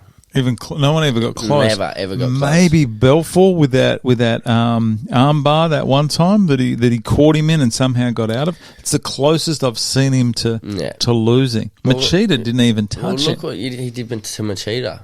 He just had him against a cage. That's Machida. That's prime Machida. Exactly, and he's choked him out, dropped him like that. He's savage. That is just the ultimate insult, isn't it? Machida Oh, that Pepsi's got some fizz in it. I've been trying to hold it back, and I'm like, don't want to be rude. I don't want to be rude. Have broken out the Pepsis. No, you're right. It's a nice little sugar rush to get us through. But yeah, that choke he did on bloody Machida, I was like, imagine just like watching that back and watching yourself and the face plant too, like he's just the disrespect of just dropping him and walking off. Have you seen the photo of that? Like, yeah, of Jones walking off. Yeah, and that's like ultimate. You look at that and you're like, that's why I don't do MMA. Oh, do you know you've got an MMA fighter? Yeah, I was actually doing pads with him last night. He's a good man. Yeah, he's a bit really, really quiet bloke, but good bloke. He is kicked off. Let me just go in this. I'm gonna shout out someone else in here. Yeah. He's kicked up. I'm talking about Alex Torres. He is fighting in the PCR. His gym called Iron Octopus, I believe it's called. Let me just double check on that. At that before I come here. Iron Octopus Strength and Grappling. So he that's down in Thornley. Yeah. That's down Thornley way. Oh, there's some people that need a bit of BJJ and grappling down there. That's something I aspire to, like, obviously learn boxing for a while, and then sort of, you know, get all the aspects of fighting and, you know, dabble into BJJ and, you know, the kickboxing and stuff, or Muay Thai probably. But yeah, I want to implement all the elements, you know, obviously playing footy and stuff, it's a lot different, but the fitness from martial arts and boxing is ridiculously better than just running 2Ks, you know what I mean? Yeah. I mean, I'm a quick runner and love running, I'm a good runner, but yeah, I don't sweat or get as puffed out from a workout like I do with boxing. Like, could you imagine 10 minutes of grappling? I'd be exhausted. Well, that, you know, before you get in there, like, I would never dabble, like, if I knew someone was, like, BJJ expert, yeah, I would not bother even going, like, trying to start with them or something. You know what I mean? Like, I watched, so Tony Jeffries is an Olympic, or ex-British Olympic boxer. Yep. He's got, like, lots of informational videos on how to box and all that. So, as well as doing boxing training, I watch his shit to, like, just extra tips and, you know, practice at home and whatnot. But he did a video not long ago of getting grappling with a Brazilian jiu-jitsu artist, and he got tapped out like 15 times in like 30 seconds or 40 seconds or something. It's just different, like different, you know, different transitions, and yeah, it's pretty, you know, the Bryce Mitchell twister. Yeah, you know that, you know, you look at that and his arm, can you just imagine the pain? Yeah, like, fuck that. Oh, I couldn't think of anything worse. Getting punched in the head is a big adjustment. Like, that's one thing I will say is for whoever, you know, you get in the ring, it's a big thing, a mental thing to get punched in the head and stay composed. Because I remember first time Glenn, I think Doogie fucking talked about it the other when he was in here about Glenn sparring us. Glenn's not even going 100%. He's going 50, not even probably 50%. And he's just tagging, like, just tagging us. I think he's trying to just get you guys to understand. I appreciate that, don't get me wrong. But, yeah, just the fact that he's not even going his half pace and he's still got that power. It's like... But if you get used to him punching you, that's how I'm taking it. If I can get used to him, or... That's why I you know, link up with Billy and the bigger boys to get used to that power, you know what I mean? Because if I can take their power... all should be alright come fight night. And like I said, never being a fighter, I've, you know, hardly ever got punched in the head. I never put myself in a position where I'm going to get punched in the head or, you know, hurt. So it's been a bit of adjusting for me, getting punched in the head. But that's boxing. So, did it hurt as much as you think? No.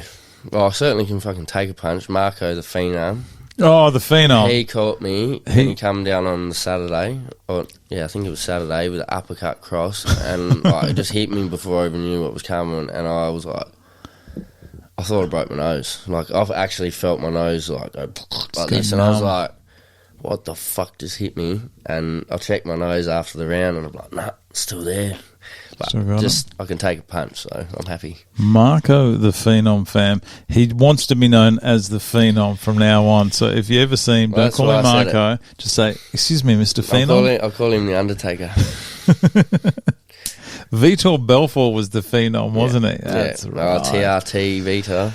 TRT Vitor Mate, was he a was problem, wasn't jacked. he? He was so jacked. Post TRT Vitor was Just not. disintegrated, yeah. Yeah, just got lazy. The Anderson front kick, that's the main. Oh, that was prime TRT Vitor. Yeah. He was great. That era was wicked. Like, you had the Iceman, Chuck Liddell, you had Rampage, you had Forrest Griffin was still Forrest doing there. Griffin, Rich Franklin, Anderson just starting Josh his run. Koscheck, Oh, yeah. GSP. GSPs, Matt Hamill, Matt Serra. Matt Hughes. Who else? BJ Penn. Frankie. Frankie the Answer Edgar. Yeah, he still around, or he just retired, but yeah, that whole era back in the day. Who else? Dan Hardy, Dan Hardy. Oh, yeah. He fought Hitman GSP. Hardy. Yeah. Do you remember the armbar GSP got him in and just couldn't submit him? Yeah. Thought it was going to snap his arm. And his red bloody mohawk as well. I was like, Carlos Condit. Oh, the natural born killer.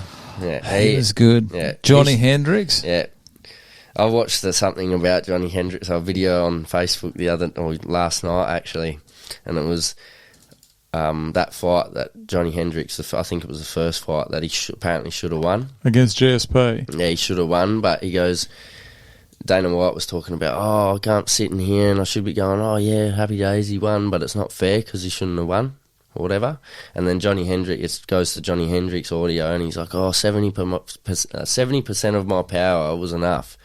And then Dana's like, looks at him and he's like, well, it wasn't enough because you let it go to the judges, so it wasn't enough. And he's like, oh, okay, ouch. He was another one who was unstoppable. Remember, he was flatlining everyone. What's his name? Fitch. Just everyone. He was Anthony just Johnson as well. Just when Johnson was at welterweight, jeez. And then something happened. He had those two massive fights with Robbie Lawler. Oh, Robbie Lawler, he's one of my favourites. I was going to use that nickname, but I'm not anymore. Do you think Nico Price took a dive in Robbie's last fight? He took a dive. You reckon? Yeah. I hate to say.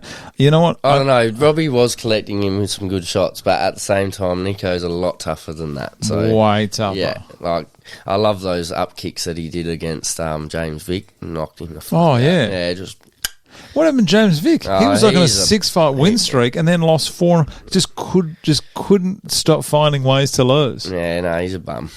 And he fought Gaethje. Yeah, Gaethje fucking slept him too. Gaethje is on another level too, man. I'm so happy he won against Poirier. Like I love Poirier. I'm a big Conor McGregor nuffy, so I was really disappointed that Poirier beat him, but I was happy for Poirier because he's been there for a long time and deserves his flowers. He's a great fighter, but yeah, I was so when I saw because Gaethje did the same head kick as what's his name? Leon Edwards did on Usman. Throw the right hand and then throw it at the same time, and people were like, he kicked him in the back of the head, and it's like, dude. Mate, his foot wraps around, but you can't see his shin hit his dome. Yeah, UFC's awesome. That primal, you just see a knockout, and you're like, what the fuck? Even Sugar Sean just recently beating Aljamain, that made my year. Because I think Aljamain is the biggest flog. He's so cringe. I love Cejudo as a fighter, but he's cringe as well with pulling the magic thing out of the hat. Get out of town. They're good for that. They're good for that weight class though, because there was Mighty Mouse as well. There was really no one in there doing anything. TJ Dillashaw. TJ, he loved a bit of the old EPO, old TJ, didn't he? Yeah, that's a knock against him is that the picograms and all those bullshit. But that's the thing I'm glad about John Jones is that he actually got cleared. Like what he got done for is now legal. Yeah. So he's like, well, I should get my win back, and that the disqualification John had. That was for elbows, though. Yeah, 12 to 6. Yeah. Yeah. So let's have a look. I'm just going to take out these rankings. Okay, what's your opinion on the females UFC divisions? Well, Shevchenko's the GOAT, and Amanda Nunes in their respective divisions. Alexa Grasso, that was awesome watch. See, when a champion has been there for so long, you want to see a different champion. But watching what Alexa Grasso and even what Pena did to Nunes, that was even more shocking than the Alexa Grasso one, because you could just tell Alexa Grasso was like primed, ready to beat, and Shevchenko's getting a bit complacent. You could tell in her interviews and stuff. So how would you stay motivated? If you've just absolutely wiped out your division, how would you stay motivated thinking, okay, here's some... What was Grasso? She was about 7-3. Erin Blanchfield, she's another one that's coming up. She's gone right. She was lucky to get a win. She got a win over, who did? Talia Santos. She just got a win. Really? Yeah. And Manon Fiorot beat Rose Namajunas last weekend. Yeah, I did see that, yeah. Rose went up. Rose should not go up. That fight was at flyweight. No. Rose needs to settle down in that strawweight division. Like, even Wei Lee, no one's beaten her. How good is she? Crazy good. She's way better than I thought. That head kick that she got knocked out by Rose, I was just like, what the fuck? But, I knew she'd come back. So, do you reckon that Asada visit Zhang Wei Li's house enough? They have their favourites of who they want to fucking, go. I don't reckon anyone has visited her house. No. I think, I don't know. Yeah, she's a weapon of a woman, that's for sure. Can anyone beat Jones? He's got Stipe. Yeah, no, I reckon he gets through Stipe, but that's Stipe's 41. That's the legacy fight. So I just think that Sergey Pavlovich, he hits like a truck. He is something else, that man. I was so excited for him to verse Tai Tuivasa, and he just smoked Tai. And I was like... He reminds me of... Do you remember Shane Carwin? Yeah. He reminds me of Shane Carwin. You remember Big Roy Nelson? Oh, Big Country. Big Country. Those are the days. My housemates, mate, when we went on a trip to Windabanny Point, it's just past Carnarvon, and his best mate, Scott, used to call me Big Country because I sound pretty Aussie.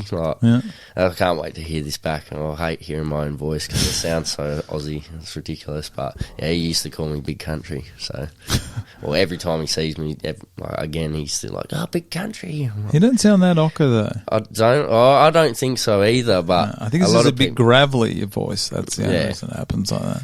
But I went to Did you go to the UFC that come to Perth? We tried to get press passes. Yeah. We may or may not have lied on our application, and we were almost in. That's not like you. I know, incredible, unbelievable. And we did, and we lied, and everything went through, and we were looking really good. And someone did some checks on us right at the end, and just said, "You guys are not what you say you are." And I said, "Yeah, oh well." Well, I did see a video of like these boys like forged their bloody press passes and stuff, and they actually got in. But they put on. I think it was security, maybe not press. If you get caught though, but he posted it all on TikTok and everything. I mean, props to him getting through it, but if you get done, you're in big trouble. So this is incriminating yourself. Yeah, exactly. So, if you got in, you'd just lay low, wouldn't you? Yeah. You would just shut your mouth. I'll just keep looking up at these rankings. Look at that lightweight division. That is just absolute savagery. Like the top 5. Do you reckon Islam, Oliveira, that fight, so that crowd, because I went to the first ever one in Perth and the second one, so I love that I've been to the first 2 events in Perth. Yeah. This second event was so much better than the first. Like, oh, really? So it was weird. Adesanya was on the card, middle card.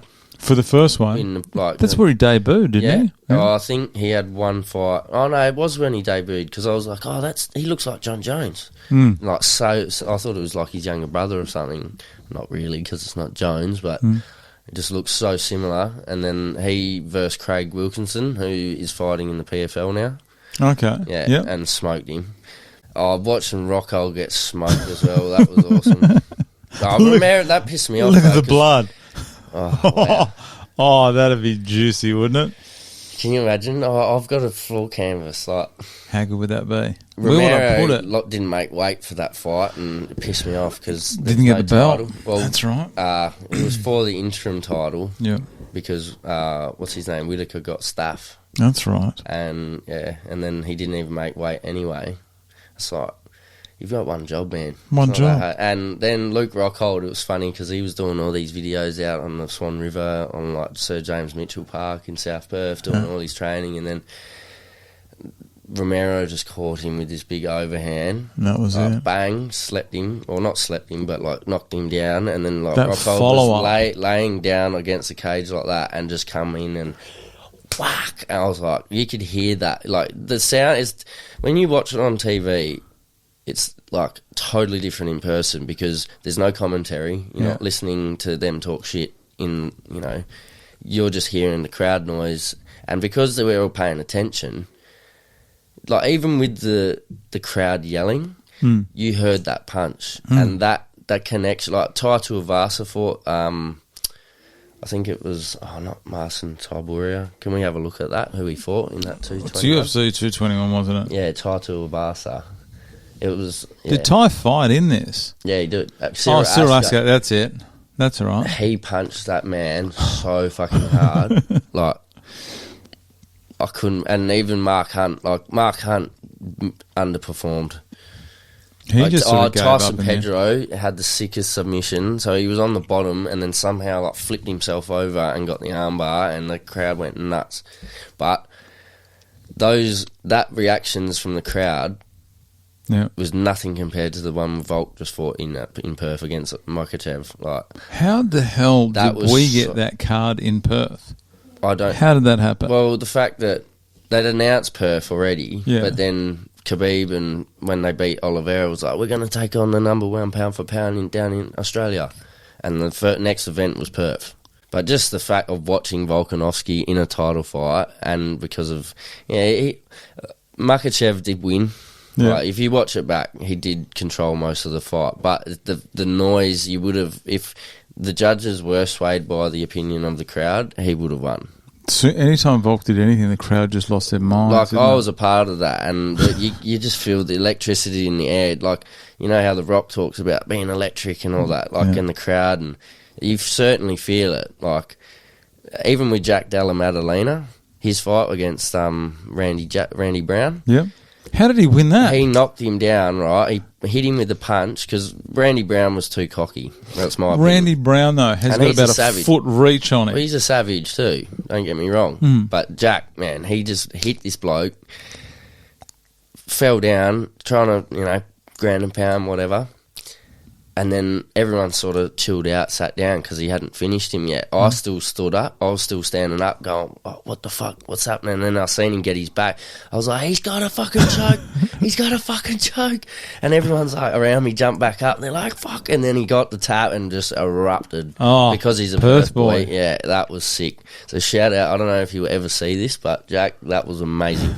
Jack Della, pride of Perth. That guy is. Oh, that was the main one. Him and his fight with Volk, his fight and Volk's fight were the two that I wanted to see. But yeah, how far has this sport come? Well, do you remember when did you first get into it? Back in the day when like the first UFC Undisputed games came out, back when I've been watching it since then. I've got all I got a box set after, but like the Tito Ortizes and all that, like I've backed that era. So I've been watching it for a while. Not that you're allowed, as a kid, you'd sneak it on YouTube and all that. But my parents were pretty good with that stuff. They're pretty lenient, so I've been fortunate enough to they didn't want to hide me from that. Like it's they let me, if I can watch boxing, they'll let me watch, UFC's a bit more, intense because of the kicks and the elbows and the blood and all that, but getting punched in the head's no different than getting kicked in the head. No. So it's all the same. It's still violence, it's still controlled violence, you know what I mean? But, yeah, and playing video games too, like it massively helped. My love for the UFC as well. Rampage Jackson, and even back in the Pride days, like Fedor and Emelianenko, and it was interesting to know that they didn't have, because obviously you're just worrying about Chuck Liddell as the Iceman and champion and GSP and all that, but then when they bought that WEC and they merged all the lightweights and the featherweights and stuff, and Strike, and they just made it this massive company, and then obviously McGregor put it like.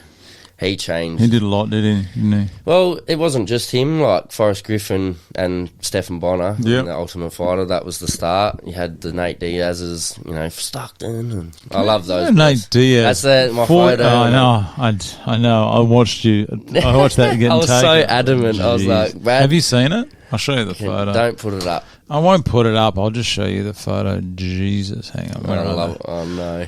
I don't know. That's exactly the same photo. Yeah. How did you get that photo? You practiced that pose, haven't you?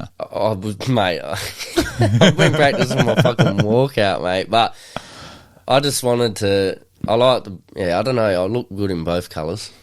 Not modest, though. But no, I don't really mind what team. The red velvet shorts were pretty sick, or like the red shorts were nice, and because the shade of blue. It would have been nicer if it was royal blue, like the NBA colour there. I reckon that one there. Yeah. I think it is. Is that's real light blue. It's like sky blue. Okay. Yeah. So all right. it was just take funny that up with Glenn, mate. Look, I don't mind. It is what it is, but I hope I'm on blue. Just so you know. Glenn fucking knows that. I've been talking his ear off anyway. He's like, all the billies like, oh, pick me. I'm like, fuck. I love listening to Nigel and all that, going, oh, the so-and-so blues and all this. I was like, I want to help Glenn be a winner after the last event. That was, Like, it was so much closer than it looked on paper. Because on paper it was 11-4. Looks like, oh, that's a drubbing. But some of those could have gone either there's way. the one fight with Wiley. Yeah. There is split opinion. There's split opinion. That is my opinion. I feel like he did control that fight pretty well, but Alex did give him a good couple whacks. But he just looked like he had that more composure, I guess. But the refs, I'm not a judge, so no. I watch that fight and have my opinion. But just stepping back to with these judges for the boxing. Now, I stay very neutral. I don't take sides, and I respect the judges. They're obviously judges. I'm not. So they're always going to make a better decision than me. I think with the crowd, some of the crowd get a bit carried away. Obviously, you are going to be more one-eyed than normal because it is someone that you have a connection to, like a family friend or a brother or sister or something like that. But all I'm saying is if anyone thinks... Now, I'm not going to go into the Wiley Alex thing. Also, if someone says, I think this other person won, the person that did win shouldn't be offended by it because I'm just giving my opinion. Exactly. And opinions are opinions. No one's correct. It's a thought. But at the same time, I'm not discrediting Alex's fight, and that's another thing when you make an opinion. You're not... I mean, unless you are discrediting him, like, blatantly, but it's just an opinion. Like, I watched that fight and there were good moments that Alex had, but I felt like Wiley did, controlled it better, you know what I mean? But at the same time, other people could think different to me. So I try not to take opinions to heart, you know what I mean? But, and it's where you're sitting as well. I sat somewhere, I'm not going to name the fight. People do know the one I'm talking about there. I watched the fight. It was two young ladies fighting, and one of them... I thought I almost called the police because the robbery was that obvious. I thought this is an absolute robbery. Anyway, I didn't say anything. And then I watched it back through the recording of it, and I scored it the other way. So I went from this 30-27, no question, done. This girl's won it. And then I went back and I scored it, and I gave it 29-28 the other way. So much of it is where you're sitting as well. That's why they spread the judges out. So you might be sitting in a position where someone's absolutely dominating, and you give it to one and someone on the other side, and that's where half of the drama happens. So I don't know. I'm glad I'm not a judge. It would be a hard thing because they get a lot of scrutiny, especially UFC judges. Some of those calls are fucking... Oh, Chris Lee. Mate. Jesus, Chris Lee. There was one... Sal Diamato. Oh, we'll have a go at those judges. I can't remember what fight it was, but they gave it like a 50 or like a 40, 50-45 or something. I was like... Is this recent? Yeah, I can't remember. what Who fight was it was. that? And then the other person, they gave it... But the other two judges gave it really close, but then he gave one of the rounds 50-45. I was like, are you joking?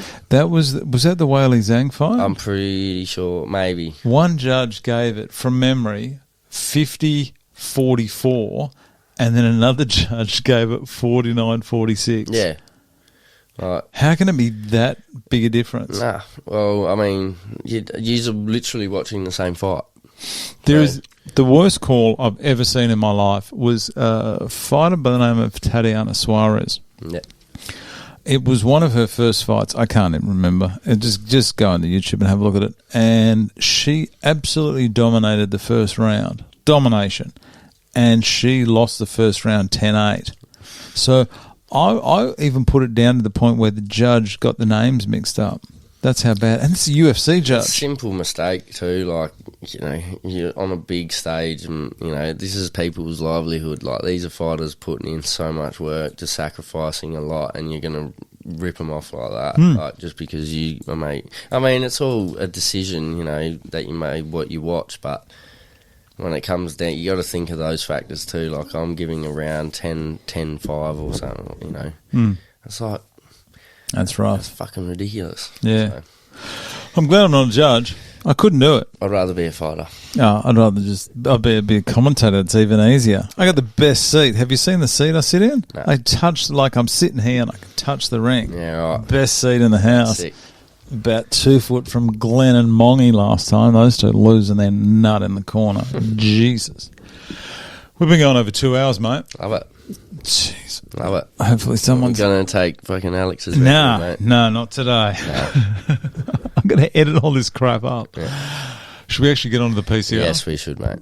Let's get into this PCR, mate. Question 1. We've gone through it before, but we're going to go through it again.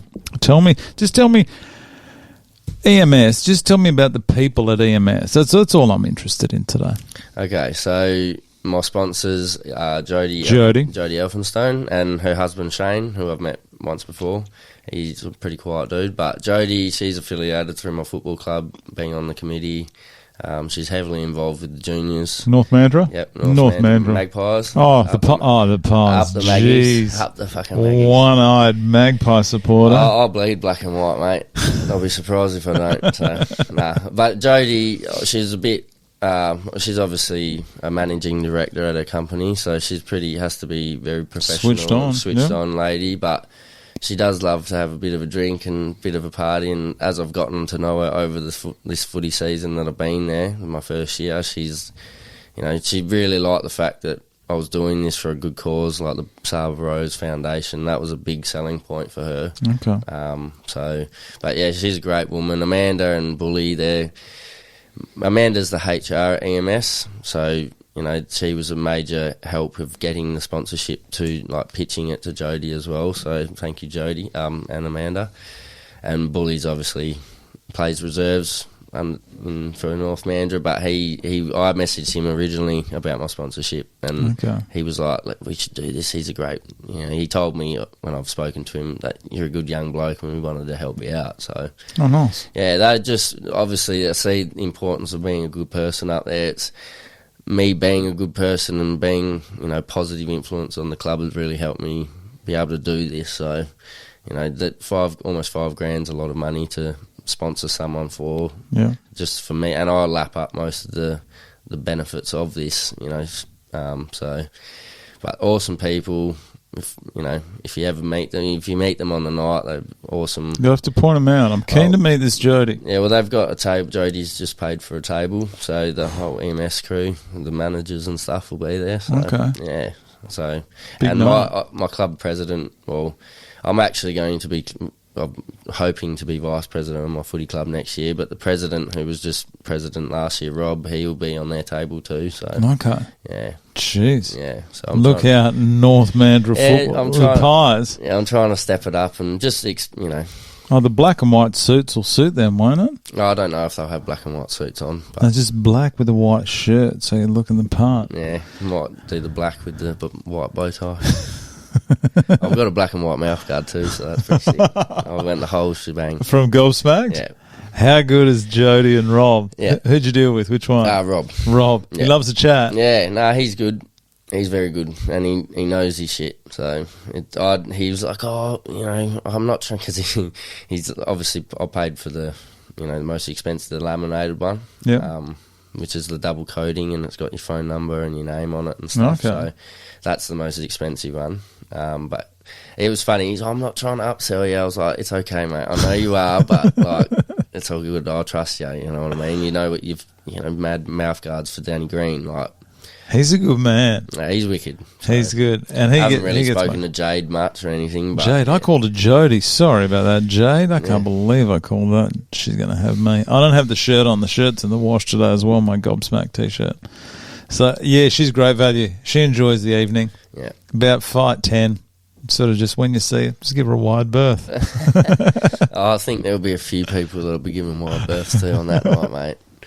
What's the reasons you applied? Trent Horwood. Trent, the Hood Pope Horwood. So what a great man. I love Trent. He obviously come down a few times during this, training so far. But he was the reason why I watched PCR, because he's promoting it for his fight. And then I didn't go to the event, but I watched his fight and with Mongy.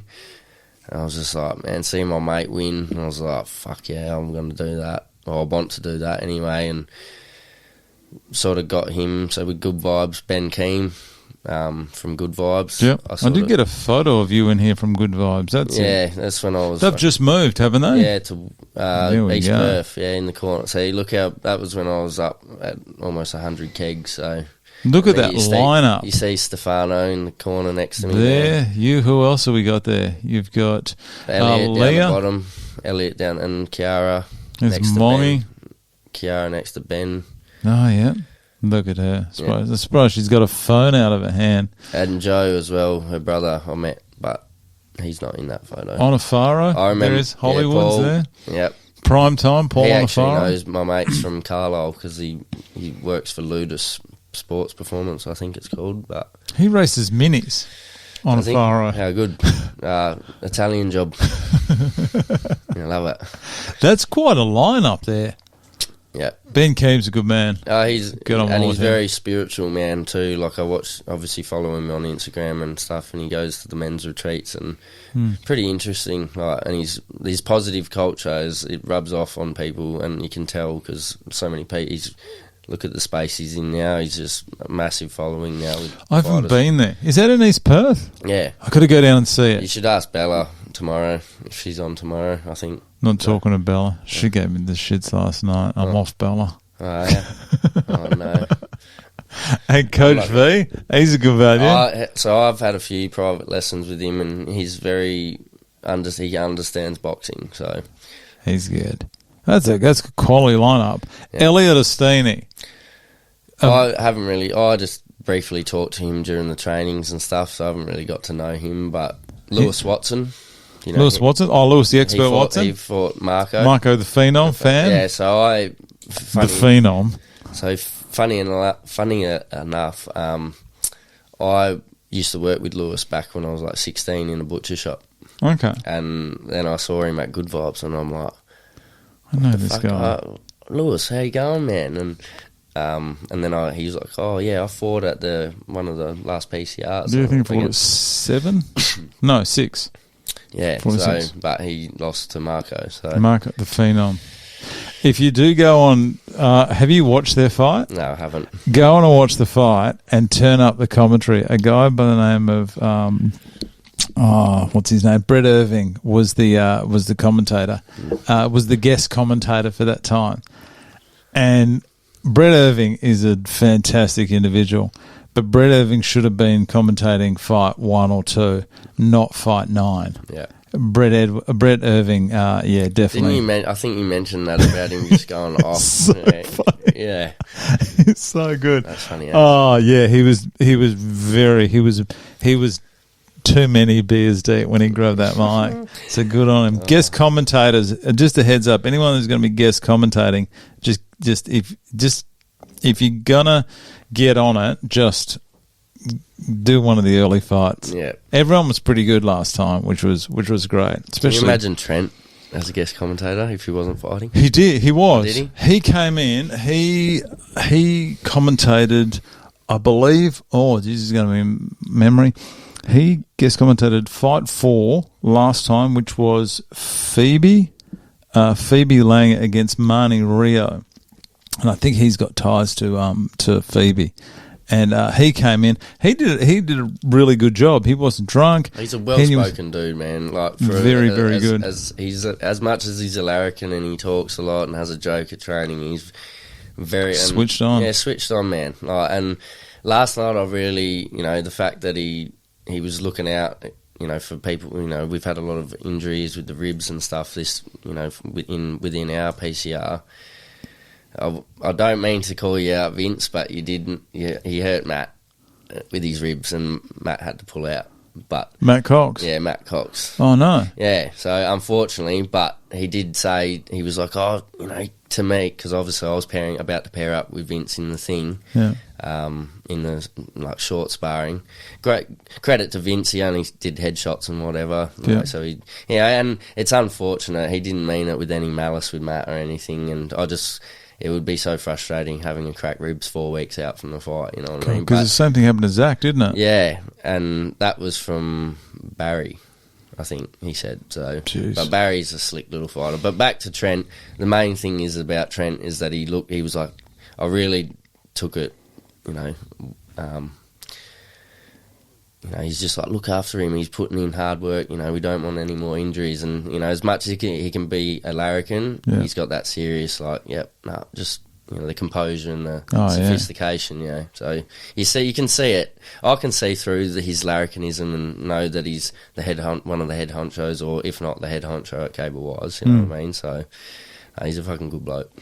The way, I don't know how they pick the fighters for each time. Obviously, they got a heap of applicants. And I did ask Glenn once, I said, how do you pick the people? And he I hope he's all right with me saying this, he just says, no dickheads. And that's all he says. And it is amazing that I've never had an issue with anyone that's come in here. I got along with everyone. He seems to somehow be able to weed out anyone that's going to be an issue. Well, it's just, we're all here for the same reason, like I've said many times before, and, there's no point of being a dickhead. But as soon as there's competition involved, people can change. Well, Glenn did mention that. He goes, one of the first trainings, he goes, someone could be the most placid dude, but then be an absolute idiot in the ring because they get punched a few times and they just go stupid and then end up injuring someone, you know what I mean? But this group, you don't see that. It's every injury that's happened is unintentional, you know what I mean? And it's unfortunate, and it's a contact sport, it's boxing. These things are going to happen. But at the same time, I can imagine how frustrating it would be. But the thing is, Zach and Matt will get into the next event. So they're not going to miss out, you know what I mean? But it's just really unfortunate being 4 weeks away. So they lost 3 in a day. Yeah, ridiculous. But look at who stepped up. Mongi's in, Alex is in, and now the 2 big boys, Ronnie and... Ronnie's a good... I watched his fight, and with Breezy, he was just going in, and he's just in the corner, just catching him on the way in. See how we're getting his points. So. How's the chin on Brezzy, though? Yeah. He hit him with that one at the end. I still talk about it, because it was right in front of us. It was right, where it just looked up and it was there. And Ronnie has thrown this overhand and hit Brezzy, and the spray came over the ring and was on the desk. And I went, oh, he's killed him. He's going to die. And then Brezzy shook it off it didn't hurt him. I'm the big Islander boys. How would it feel with those Islander boys, with someone like Brezzy? Big boned, mate. If you hit him as hard as you possibly can, clean, and it doesn't affect him, you'd have to take to him with a bat. Yeah. Wouldn't you? Well, fuck, man. I don't know if you're allowed to use a bat in the PCR. No, you can imagine someone walking out with a bat. I think we were actually joking about that, me and Billy, because he's from Dagenham. Oh, yeah, Dagenham. The Dagenham special, because he was talking, he chats mad shit. He's like the older brother I've never had. He's just the shit talking, stir me up. So and he knows he can wind me up too, the prick. Yeah. So I was just like, you better not talk that much shit. I'll bring the Dagenham special into the ring, mate. I'll jump the ring like Conor McGregor. So. I know the place that he grew up. Yeah, shit on. That's what he says. If it's, I knew the place next, like the one next door to it, and that was pretty bad. And he said that all the bad people from there get pushed into Dagenham, so I can't imagine what it's like. Well, I was talking to Matt last night, and I told him that my dad's side of the family's from Derby. Derby? In England, and he reckons that's rough as fuck. And I was like, oh, my grandparents are the sweetest people in the world, so they obviously haven't seen that side of Derby. So. Derby? I didn't think Derby was that bad. I know soccer fans can get a bit loose, but most of them can. Yeah, the Rams. But yeah, no, I haven't heard anything. My grandparents never said about that, that it was a rough area or anything, because, I mean, they certainly didn't turn out rough. They're Christians and God-loving people. God.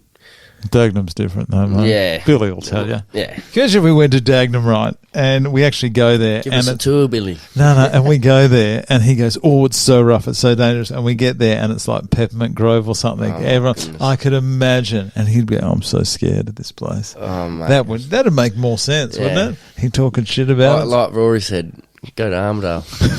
Fuck, mate. I used to live in Armidale, and that was a sight. Is Armidale... Seville Grove side, it's probably the more... Is it rough. that bad down there? Look, half of it's... I'm not going to say yobbos. I will say yobbos. But the half of it's that, and half of it's like a lot of Christian people, and like churchy people and old people.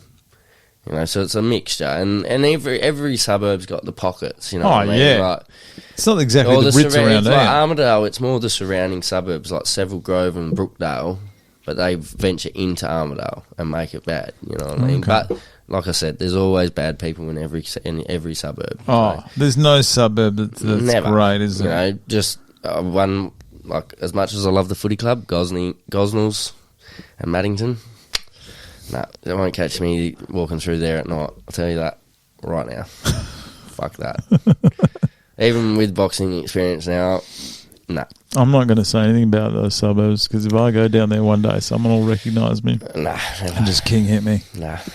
So let's get back on this PCR. You are trying to break the record. No, I'm not. Yes, you are. 4 hours 20 is the record, by the way. Courtney O'Connor. Gee, that was a day. I had 2 that day as well. Yeah. My God. So this is going to be your first PCR event. Yes. Are you staying at the Crown? I will be, yes. What, Towers? Probably Metropole. Okay. Yeah. I prefer the Metropole. Oh, it's a lot less expensive. Yeah. Also, but at the same time, I've stayed in the King Deluxe King room or whatever, and it's that's enough. Oh. I'm not like, obviously Crown Towers is the Crown Towers and whatnot, but you don't need to. No. It's one night. You know what I mean? Like, I'll probably end up staying at my uncle's in Lathlane for the the next night after the wind up drinks and all that. So let me stay at your house, uncle. I'll be pissed, but... What you can do is, after the fight, you get to walk through the foyer of the Metropole on the way back to the room with the belt. Oh, yeah. How's that? Yeah, that'd be wicked. Just through the fan. We should get security to usher you through it as well. That would be sick. But I don't think they'll do that. Sort it out, Ivan. It's when you get in there, it's going. First time I saw it, I went, "Oh my God, this is Hollywood." Oh, that's what we're competing for. As much as it's for the, you want to get that win. It's the competitive side. Like, I've lost a lot in football and grand finals, and I've only won one grand final. I've won cricket grand finals, so I know how to lose. And you don't love losing, and it doesn't get any easier every time you do, but. This is different. Like, it's up to me. It's individual. It's individual, and I've always played team sport. So the fact that I'm doing this on my own, the only one that's going to put in the work is me, and I'm trying to work fucking hard. So you've been at every session I've been to. I missed the first week because I was crook, like the Sunday orientation, and then... Didn't I see it orientation? Yeah, I was there, and then I went to the footy club, and then one of the young colts, he was sick as a dog, so... Gave it to you? He gave it to 15 of us, and got us all sick, yeah. So I missed that first week, and obviously I didn't want to rock up and be snotty and, make everyone else sick, so I was thinking, because they're all here for the same reason, so I was thinking of everyone else, basically. So. Okay. Have you ever met Nigel Glenn before this? Glenn, I met at Good Vibes. He come down and did, I think it was a Mayweather class. Yeah. So he loves that step back, bang. Yeah. So. Did you ever go down there when it was Anarchy? No, it was already Good Vibes because Trent was going down there. So, he was friends with Ben because obviously Ben was in the corner with Nigel. Yeah. And that's how I met through Trent. Went down to Good Vibes and met Ben. And then Glenn obviously come to a class and that's how I met Glenn. Never met Nigel before. First time I met Craig and Chris and Xavier through being at Counterbalance. But Craig's awesome too. I did a session with him and he's very intuitive and explains things very well. He's just got that constant. His emotion never really changes, does it? He can have a bit of fun, like some of the comments he makes, and but he's just a solid dude. They're all solid blokes, and they all want to help us and stuff. So it's amazing with Glenn. Like he's very stone faced sometimes, but then when he starts smiling, he's a larrikin, mate. So that man's a roller coaster. It's good to see him, have that side. So. He was happy last night. Nigel's just loud and proud anyway. So okay, so. Do you have to drop weight, put on weight? What's the go? Well, they haven't really talked to me about I don't know who I'm fighting. So, but there's a few boys that are around my weight anyway, like Alex. Prick. No, he's 83. Did he call you out the other day? Yeah, he did, and I've been wanting to mention that. Not gonna lie, but. Well, you mention it. You can trash talk him all you want. I'm not going to do that. I'll just say, be careful what you wish for, because I'm putting in some hard. He says he recommends me working hard. I'm doing that. Just make sure that you are too, mate. That's all I got to say. Sure he is. They'll match you up on skill, and I think the weight part of it is secondary. Well, that's what I've been saying. But everyone's going on about you weight, and I was like, but you have to be similar ability, and not saying that I'm any better than Alex or he's better than me. I've hardly seen it because he works away. Hardly seen it. I'm so focused on myself and doing pad work. I'm not really looking at the other people. You know what I mean? I'll just whoever I fight is whoever I fight. So. Like I said in the first thing, and I wish I could delete this from my life, but when you first did the fighter profile at the start, and I was like, I want to scrap. Fuck me. I want that deleted from my life. Billy reckons his missus is calling me Scrappy now. I'm like, fucking fuck.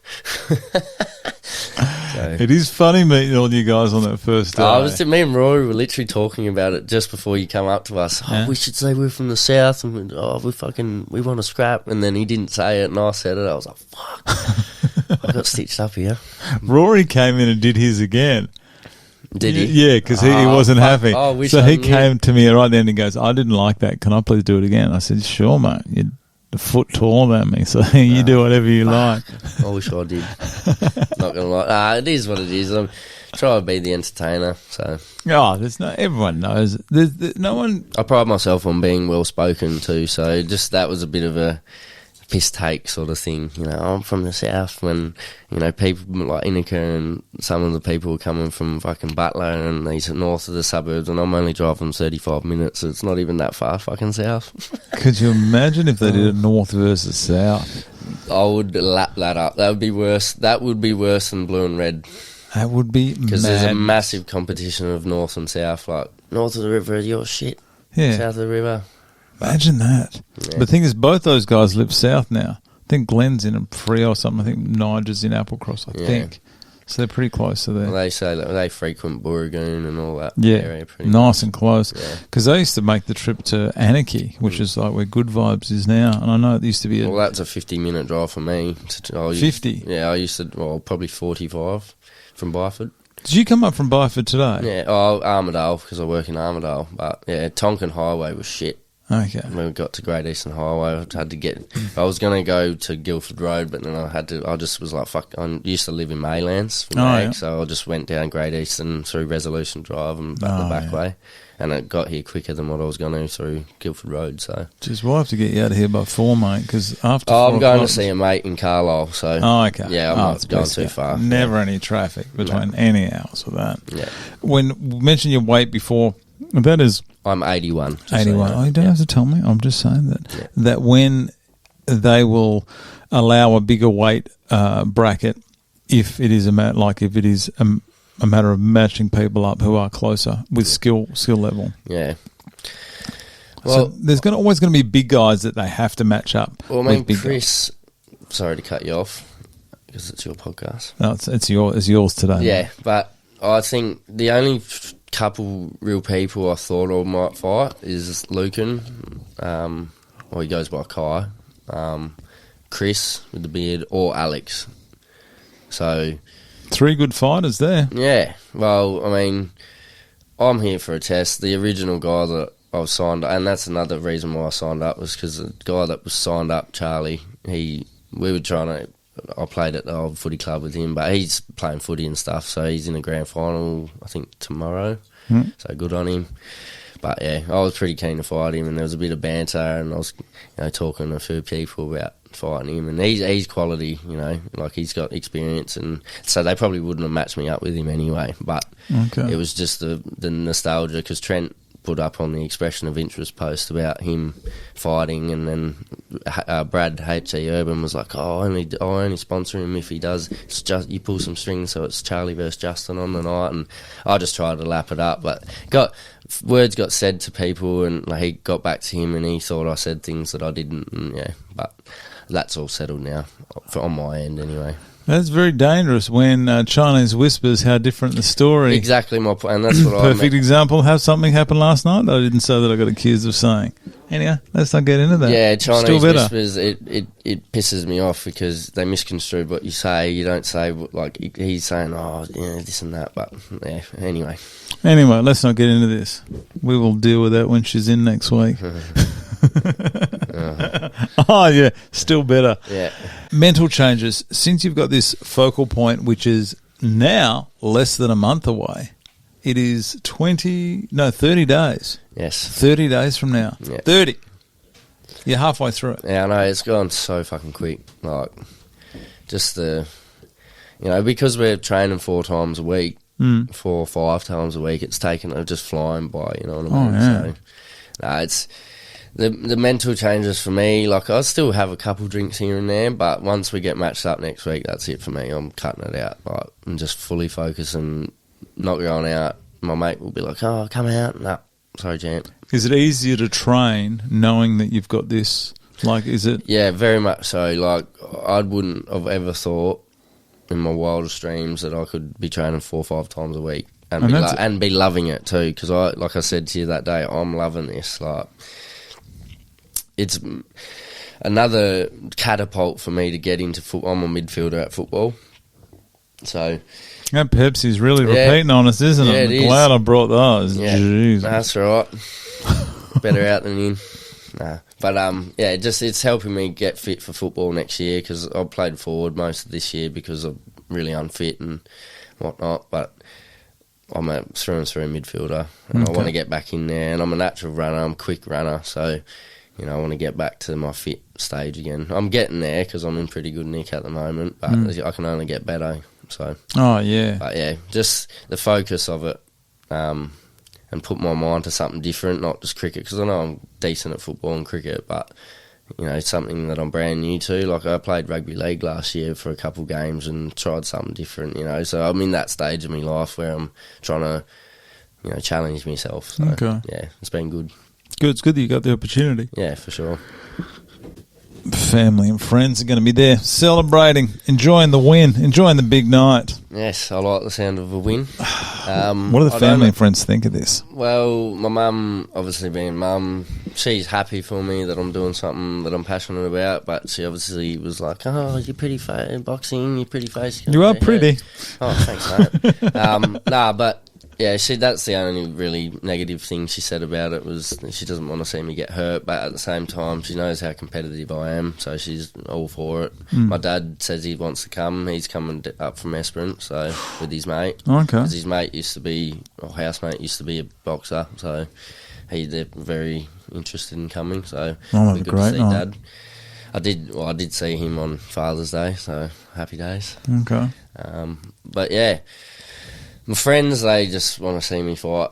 it's a good night out as well at the Crown. So, but they're all for it. They're supportive as fuck. So then I was like, go Juddy. So I think what they're not going to realise. Oh, they'll be going nuts, mate. But they won't realise till they see you in there, and then everyone. It's funny. Sometimes the fans at the boxes or who they're the quietest because they have got this emotion that they have never felt before. The footy boys, and I reckon because I'm hoping a lot of them have said they're coming, but my footy club are going to hopefully show out. So. But yeah, they all just like, yep, you're putting in the work, Juddy. And I seen them last weekend, and they're like, fucking yeah, we're gonna come watch. So the North Mandurah I've got massive. something planned for if I win after the fight and the post-fight interview. So I've got something planned for that. I think I have to win first and keep putting in the work. So I'm not going to get ahead of myself. But I think CJ gets he has a chat to the winner. I did see that, but there's just something I want to do and get them involved in the crowd. So beautiful. Yeah. I think the Juice James Wells actually interviews you backstage as well, or interviews the winner backstage. Yeah, I did see that. So it's just the whole concept is awesome. Like I love doing this right now with you. So it's really cool. If there is, this is the beauty of the whole event is if there is something specific you want to do.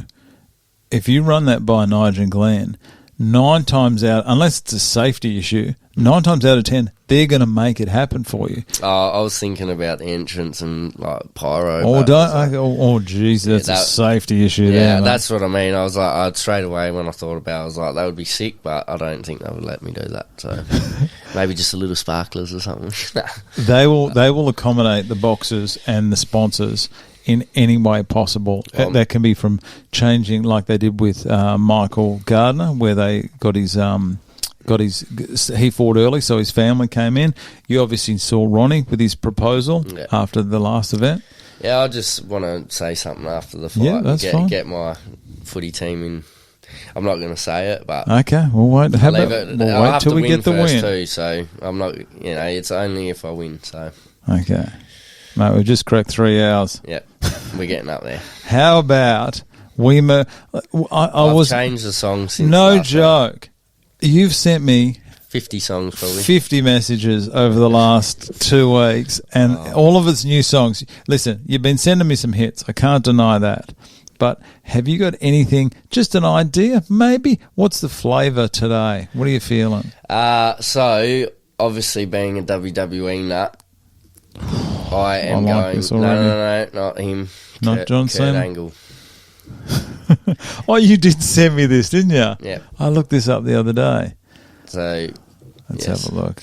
I don't have YouTube Premium. I should do. So tell me the reasons behind Kurt Angle. So obviously have my favourite wrestlers, and he is one of them. But just because it's like. It's a fight. It sounds like a fighting song, and it's more accustomed to boxing. You know what I mean? We're going to have a listen to this, and hopefully don't get it taken down. I'll jump through it, and hopefully they won't pick it up.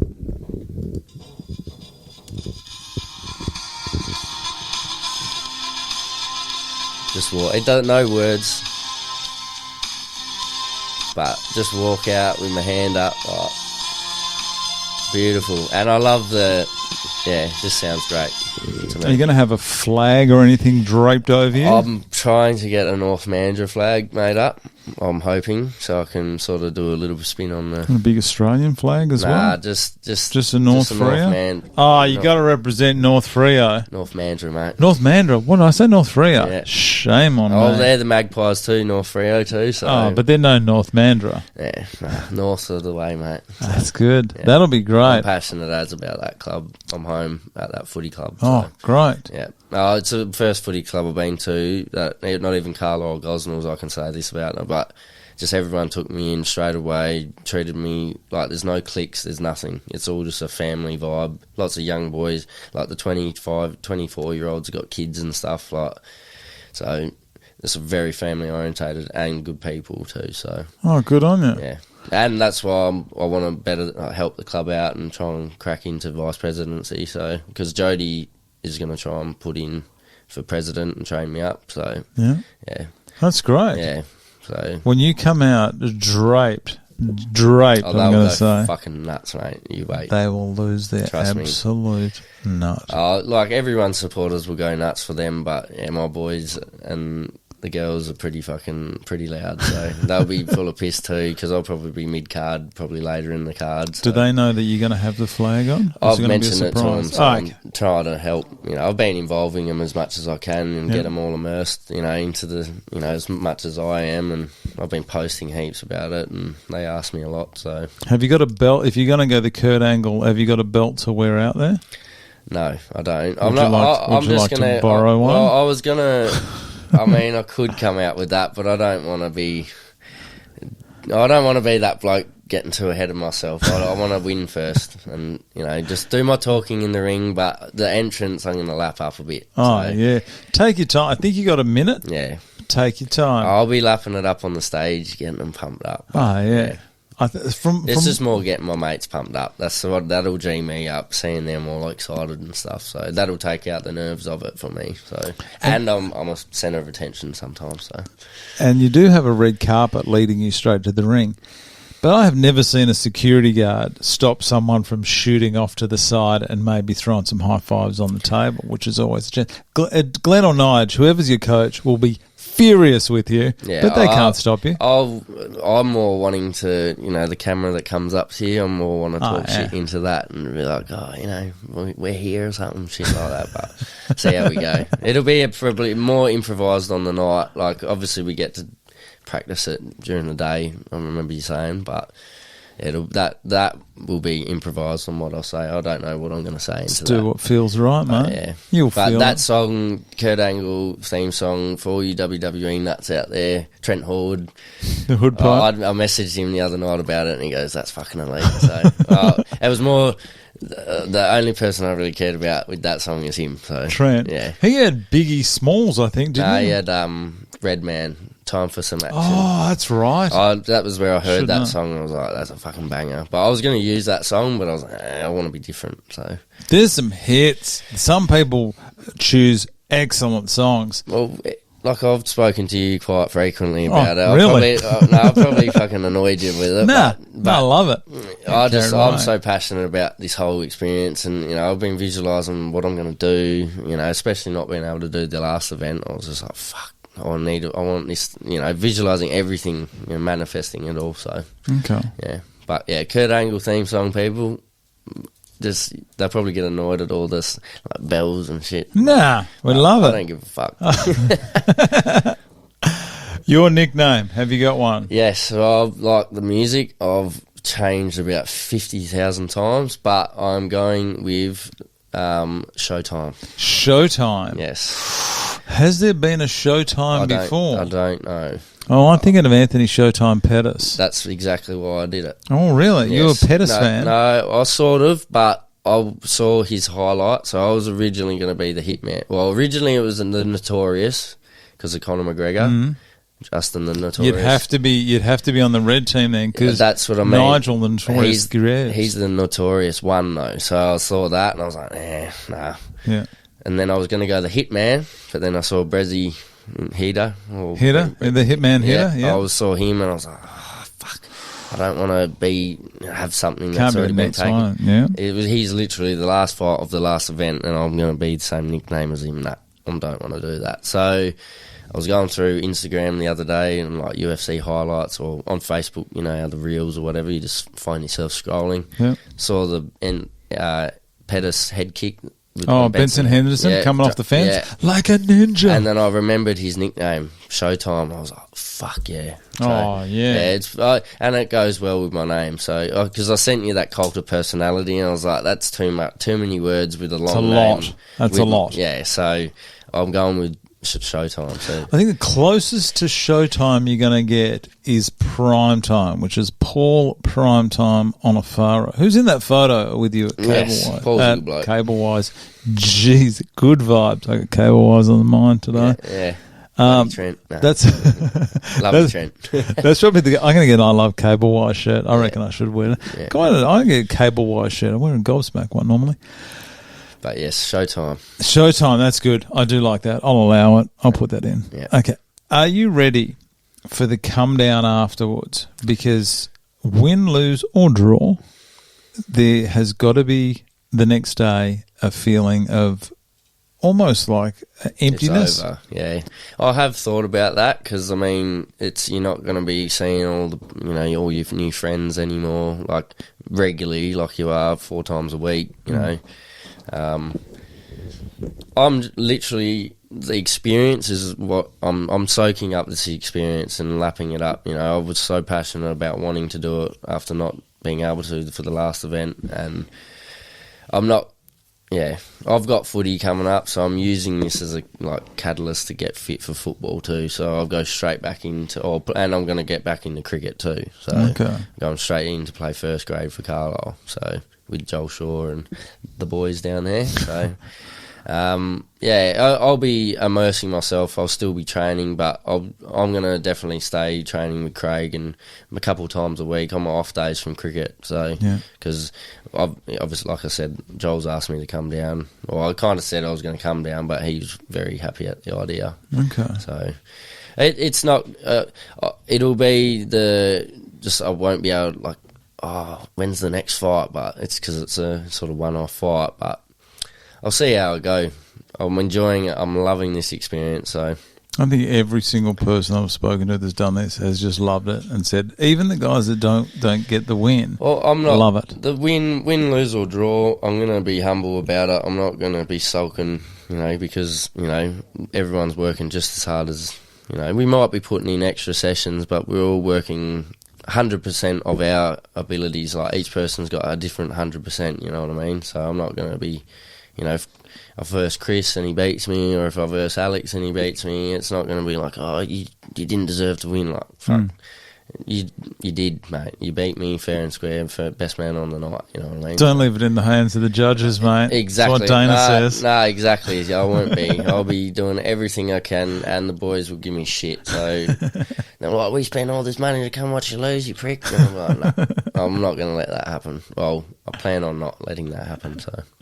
As long as that fitness is up, mate, I think you'll be fine. I'm trying to smash. I did a 3K in 11 minutes, 15 seconds the other week, or last week. So, jeez. Yeah, pushing my... I got to the last 30 metres and I was pretty fucked, but yeah, that's a different story. But I'm a natural long-distance runner back in the day, so... Okay. Yeah. As long as you can handle those 6 minutes, mate, of getting pummeled, well, that's why I'm trying to train as much as I can, so... Okay. Mate, last question I've got for you. Last question of this 3 hours 11 that we've been gas-bagging. Are you happy with where you are in life at the moment? I could be in a better position. I've made some pretty shit financial decisions over the last couple of years that have set me back a little bit, but I'm just trusting the process. I'm only 27, I know, and especially with an event like this, there's a lot of eyes on you. Different opportunities may arise. Just being a good bloke. That's my way of thinking. Like, it's got me to PCR as being a good bloke, you know what I mean? It can only get you so far. Got to put in the work and have good work ethic, and I feel like I do. So, my family, average Joes, you know what I mean? We're never rich. I had PlayStations and all that growing up, but, I have some mates that fucking rich as, you know what I mean, and they're getting private schooling and stuff, whereas I went to Kent Street Senior High School, did the cricket course, and... money is money, you know what I mean? I'll just try and, obviously it's important, but I don't try and compare myself to other people. If they're in different, everyone's journey is different, you know what I mean? So I've still got a long time in my life to, do well. So, and I'm not doing shit. Like, I've got a full-time job, I've got a roof over my head. That's how I think of it. There's a lot of people in this world that are more or less fortunate than what I am, you know what I mean? I'm able to sit in an interview doing this with you. Some poor kid in Africa's, having to drink dirty water out of a river, you know what I mean? Or out of a shitty stream, you know what I mean? So I just try and put things into perspective and get different knowledge of... Someone's trying to ring me, rude prick. I can feel it vibrating. But yeah, Probably Alex. No, it'll be my best mate, Connor. Where are you?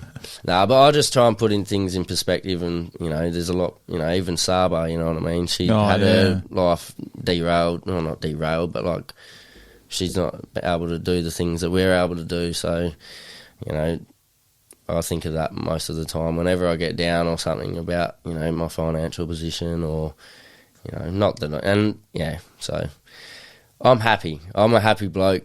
I don't let things get to me, and I'm working hard to make sure I get back up there. You know what Beautiful. I mean? So, yeah. Mate, with that attitude, it's a mindset, you know what I mean? You can't be down. Like, I've been watching a lot of David Goggins and, you know, all those motivational boys, like, just like, you're the one that's going to have to put in the effort. And as I'm getting old, like when I was young, I took things for granted.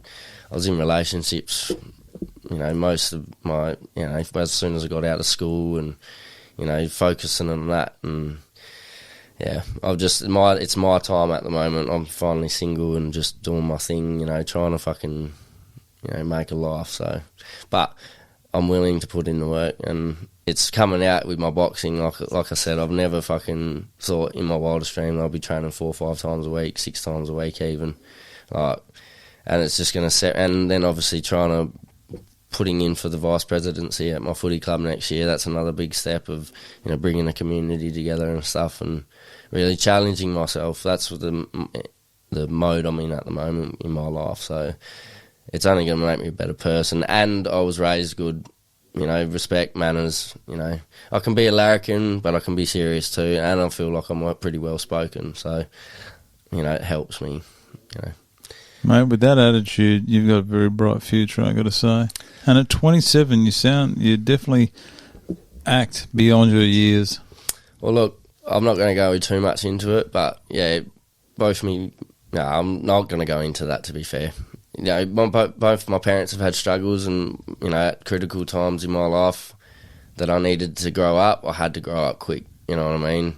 My uncles, definitely, my Uncle Andy and my Uncle Pete, fucking, if I didn't move in with my Uncle Andy, I'd probably be a little drop kick, you know what I mean? But he was in the army. He said I had to move into his house after shit went on at Mum's house, and he, that discipline of him being in the army really fucking sorted me out. For the first couple of weeks, he sort of, you know, looked after me. He was like, yep. But then he's like, bro, I'm taking you out. I'll help you. I'll drive you around, but you're getting a job. Fucking within a day, 2 days, I got a job down at the local fucking bottle shop. You know what I mean? And started earning my own living. I mean, I worked at the butcher shop when I was 16, but that's 3 hours, 2 days, 3 days a week. You know what I mean? Whereas just slowly build my way up, and now I'm at Midland Brick, a reputable company, you know, and I'm earning decent money in a full-time job. So, you know, it's not a FIFO gig. Like, I've got a lot of mates that have got a lot more stuff than me, you know, being, you know, heavy diesel fitters or boilies or whatever, and they earn that money, though. I'm not comfortable where I am. I want to progress in this company, but, you know, there's just certain things that are, you know, it's little steps for me. I'm trying to take the baby steps to get there, sort some stuff out, and then I'll be laughing. You know what I mean? So it's just money, mate. And it's exactly right. I'm all about, you only live once. Well, you know, we're going to be working to fucking 65 anyway. Why am I going to be stressing about what I am now? I'm 27. Like, I just turned 27 in July, so I'm not stressing too hard. You know, I've got mates that are like, oh fuck, I'm 30 almost. I was like, bro, I know people at 35 that are just doing apprenticeships, you know what I mean? Like, there's so much opportunity. And, like I said, using this platform and PCR, it's so many eyes on us. Like, you know, you put in this kid, you know, even, you know, you didn't think that I had the music taste that I did, you know, and it's shit like that. Like, you know, very surprising bloke. And I'll reiterate, be a fucking good bloke. It's not hard to be a good bloke or a good woman. You know, use your manners and use your respect. So it's respect, mate. That's what it all comes down to. So, yeah. Well, you've been very respectful today, and I've thoroughly enjoyed my last 3 hours and 17 minutes, mate. Oh, we got past Alex, mate. Sorry, Alex. So this is all by you just with gas bag and just had to beat Alex. Yeah, nah, it wasn't that. It was just That's I was really fucking I was so happy and excited to do this ever since you said that we were going to do it. So come in and do a UFC show with us. Oh fuck yeah! I'll let me know. Yeah. Every week, mate. They're garbage. You reckon we go off topic on this? You should hear one of our UFC shows. If you invite me, I'll be here anytime, mate. Let me know. There's 3 of us. Yeah, 4 seats fucking here. let me know, because I'll talk 4 all months. day, mate. Like, we just had a casual conversation for almost 3.5 hours. So, Imagine if we actually talked about something, like we had something to talk about, like an event. Mate. We'll get you in on the Grok Republic, mate, anytime. Like I said, there's a spare seat. It's been there the whole time. So Yeah, well, definitely let me know, because I'll make the effort to come down. And Definitely get Showtime back in here, mate. Oh, mate, I love it, eh? I love listening to it. Like, the Hitman sounded good with my name, but Showtime's the one. I like it. I like it a lot. Yeah. With the Nate Diaz pose too. So you guys wait. I actually can't wait. Some of the walkouts. Alex Wright did one of the greatest walkouts of last time. I did see that. Oh my lord! How long did he take? About 4 minutes throughout the whole timesheet with his walkout. Yeah.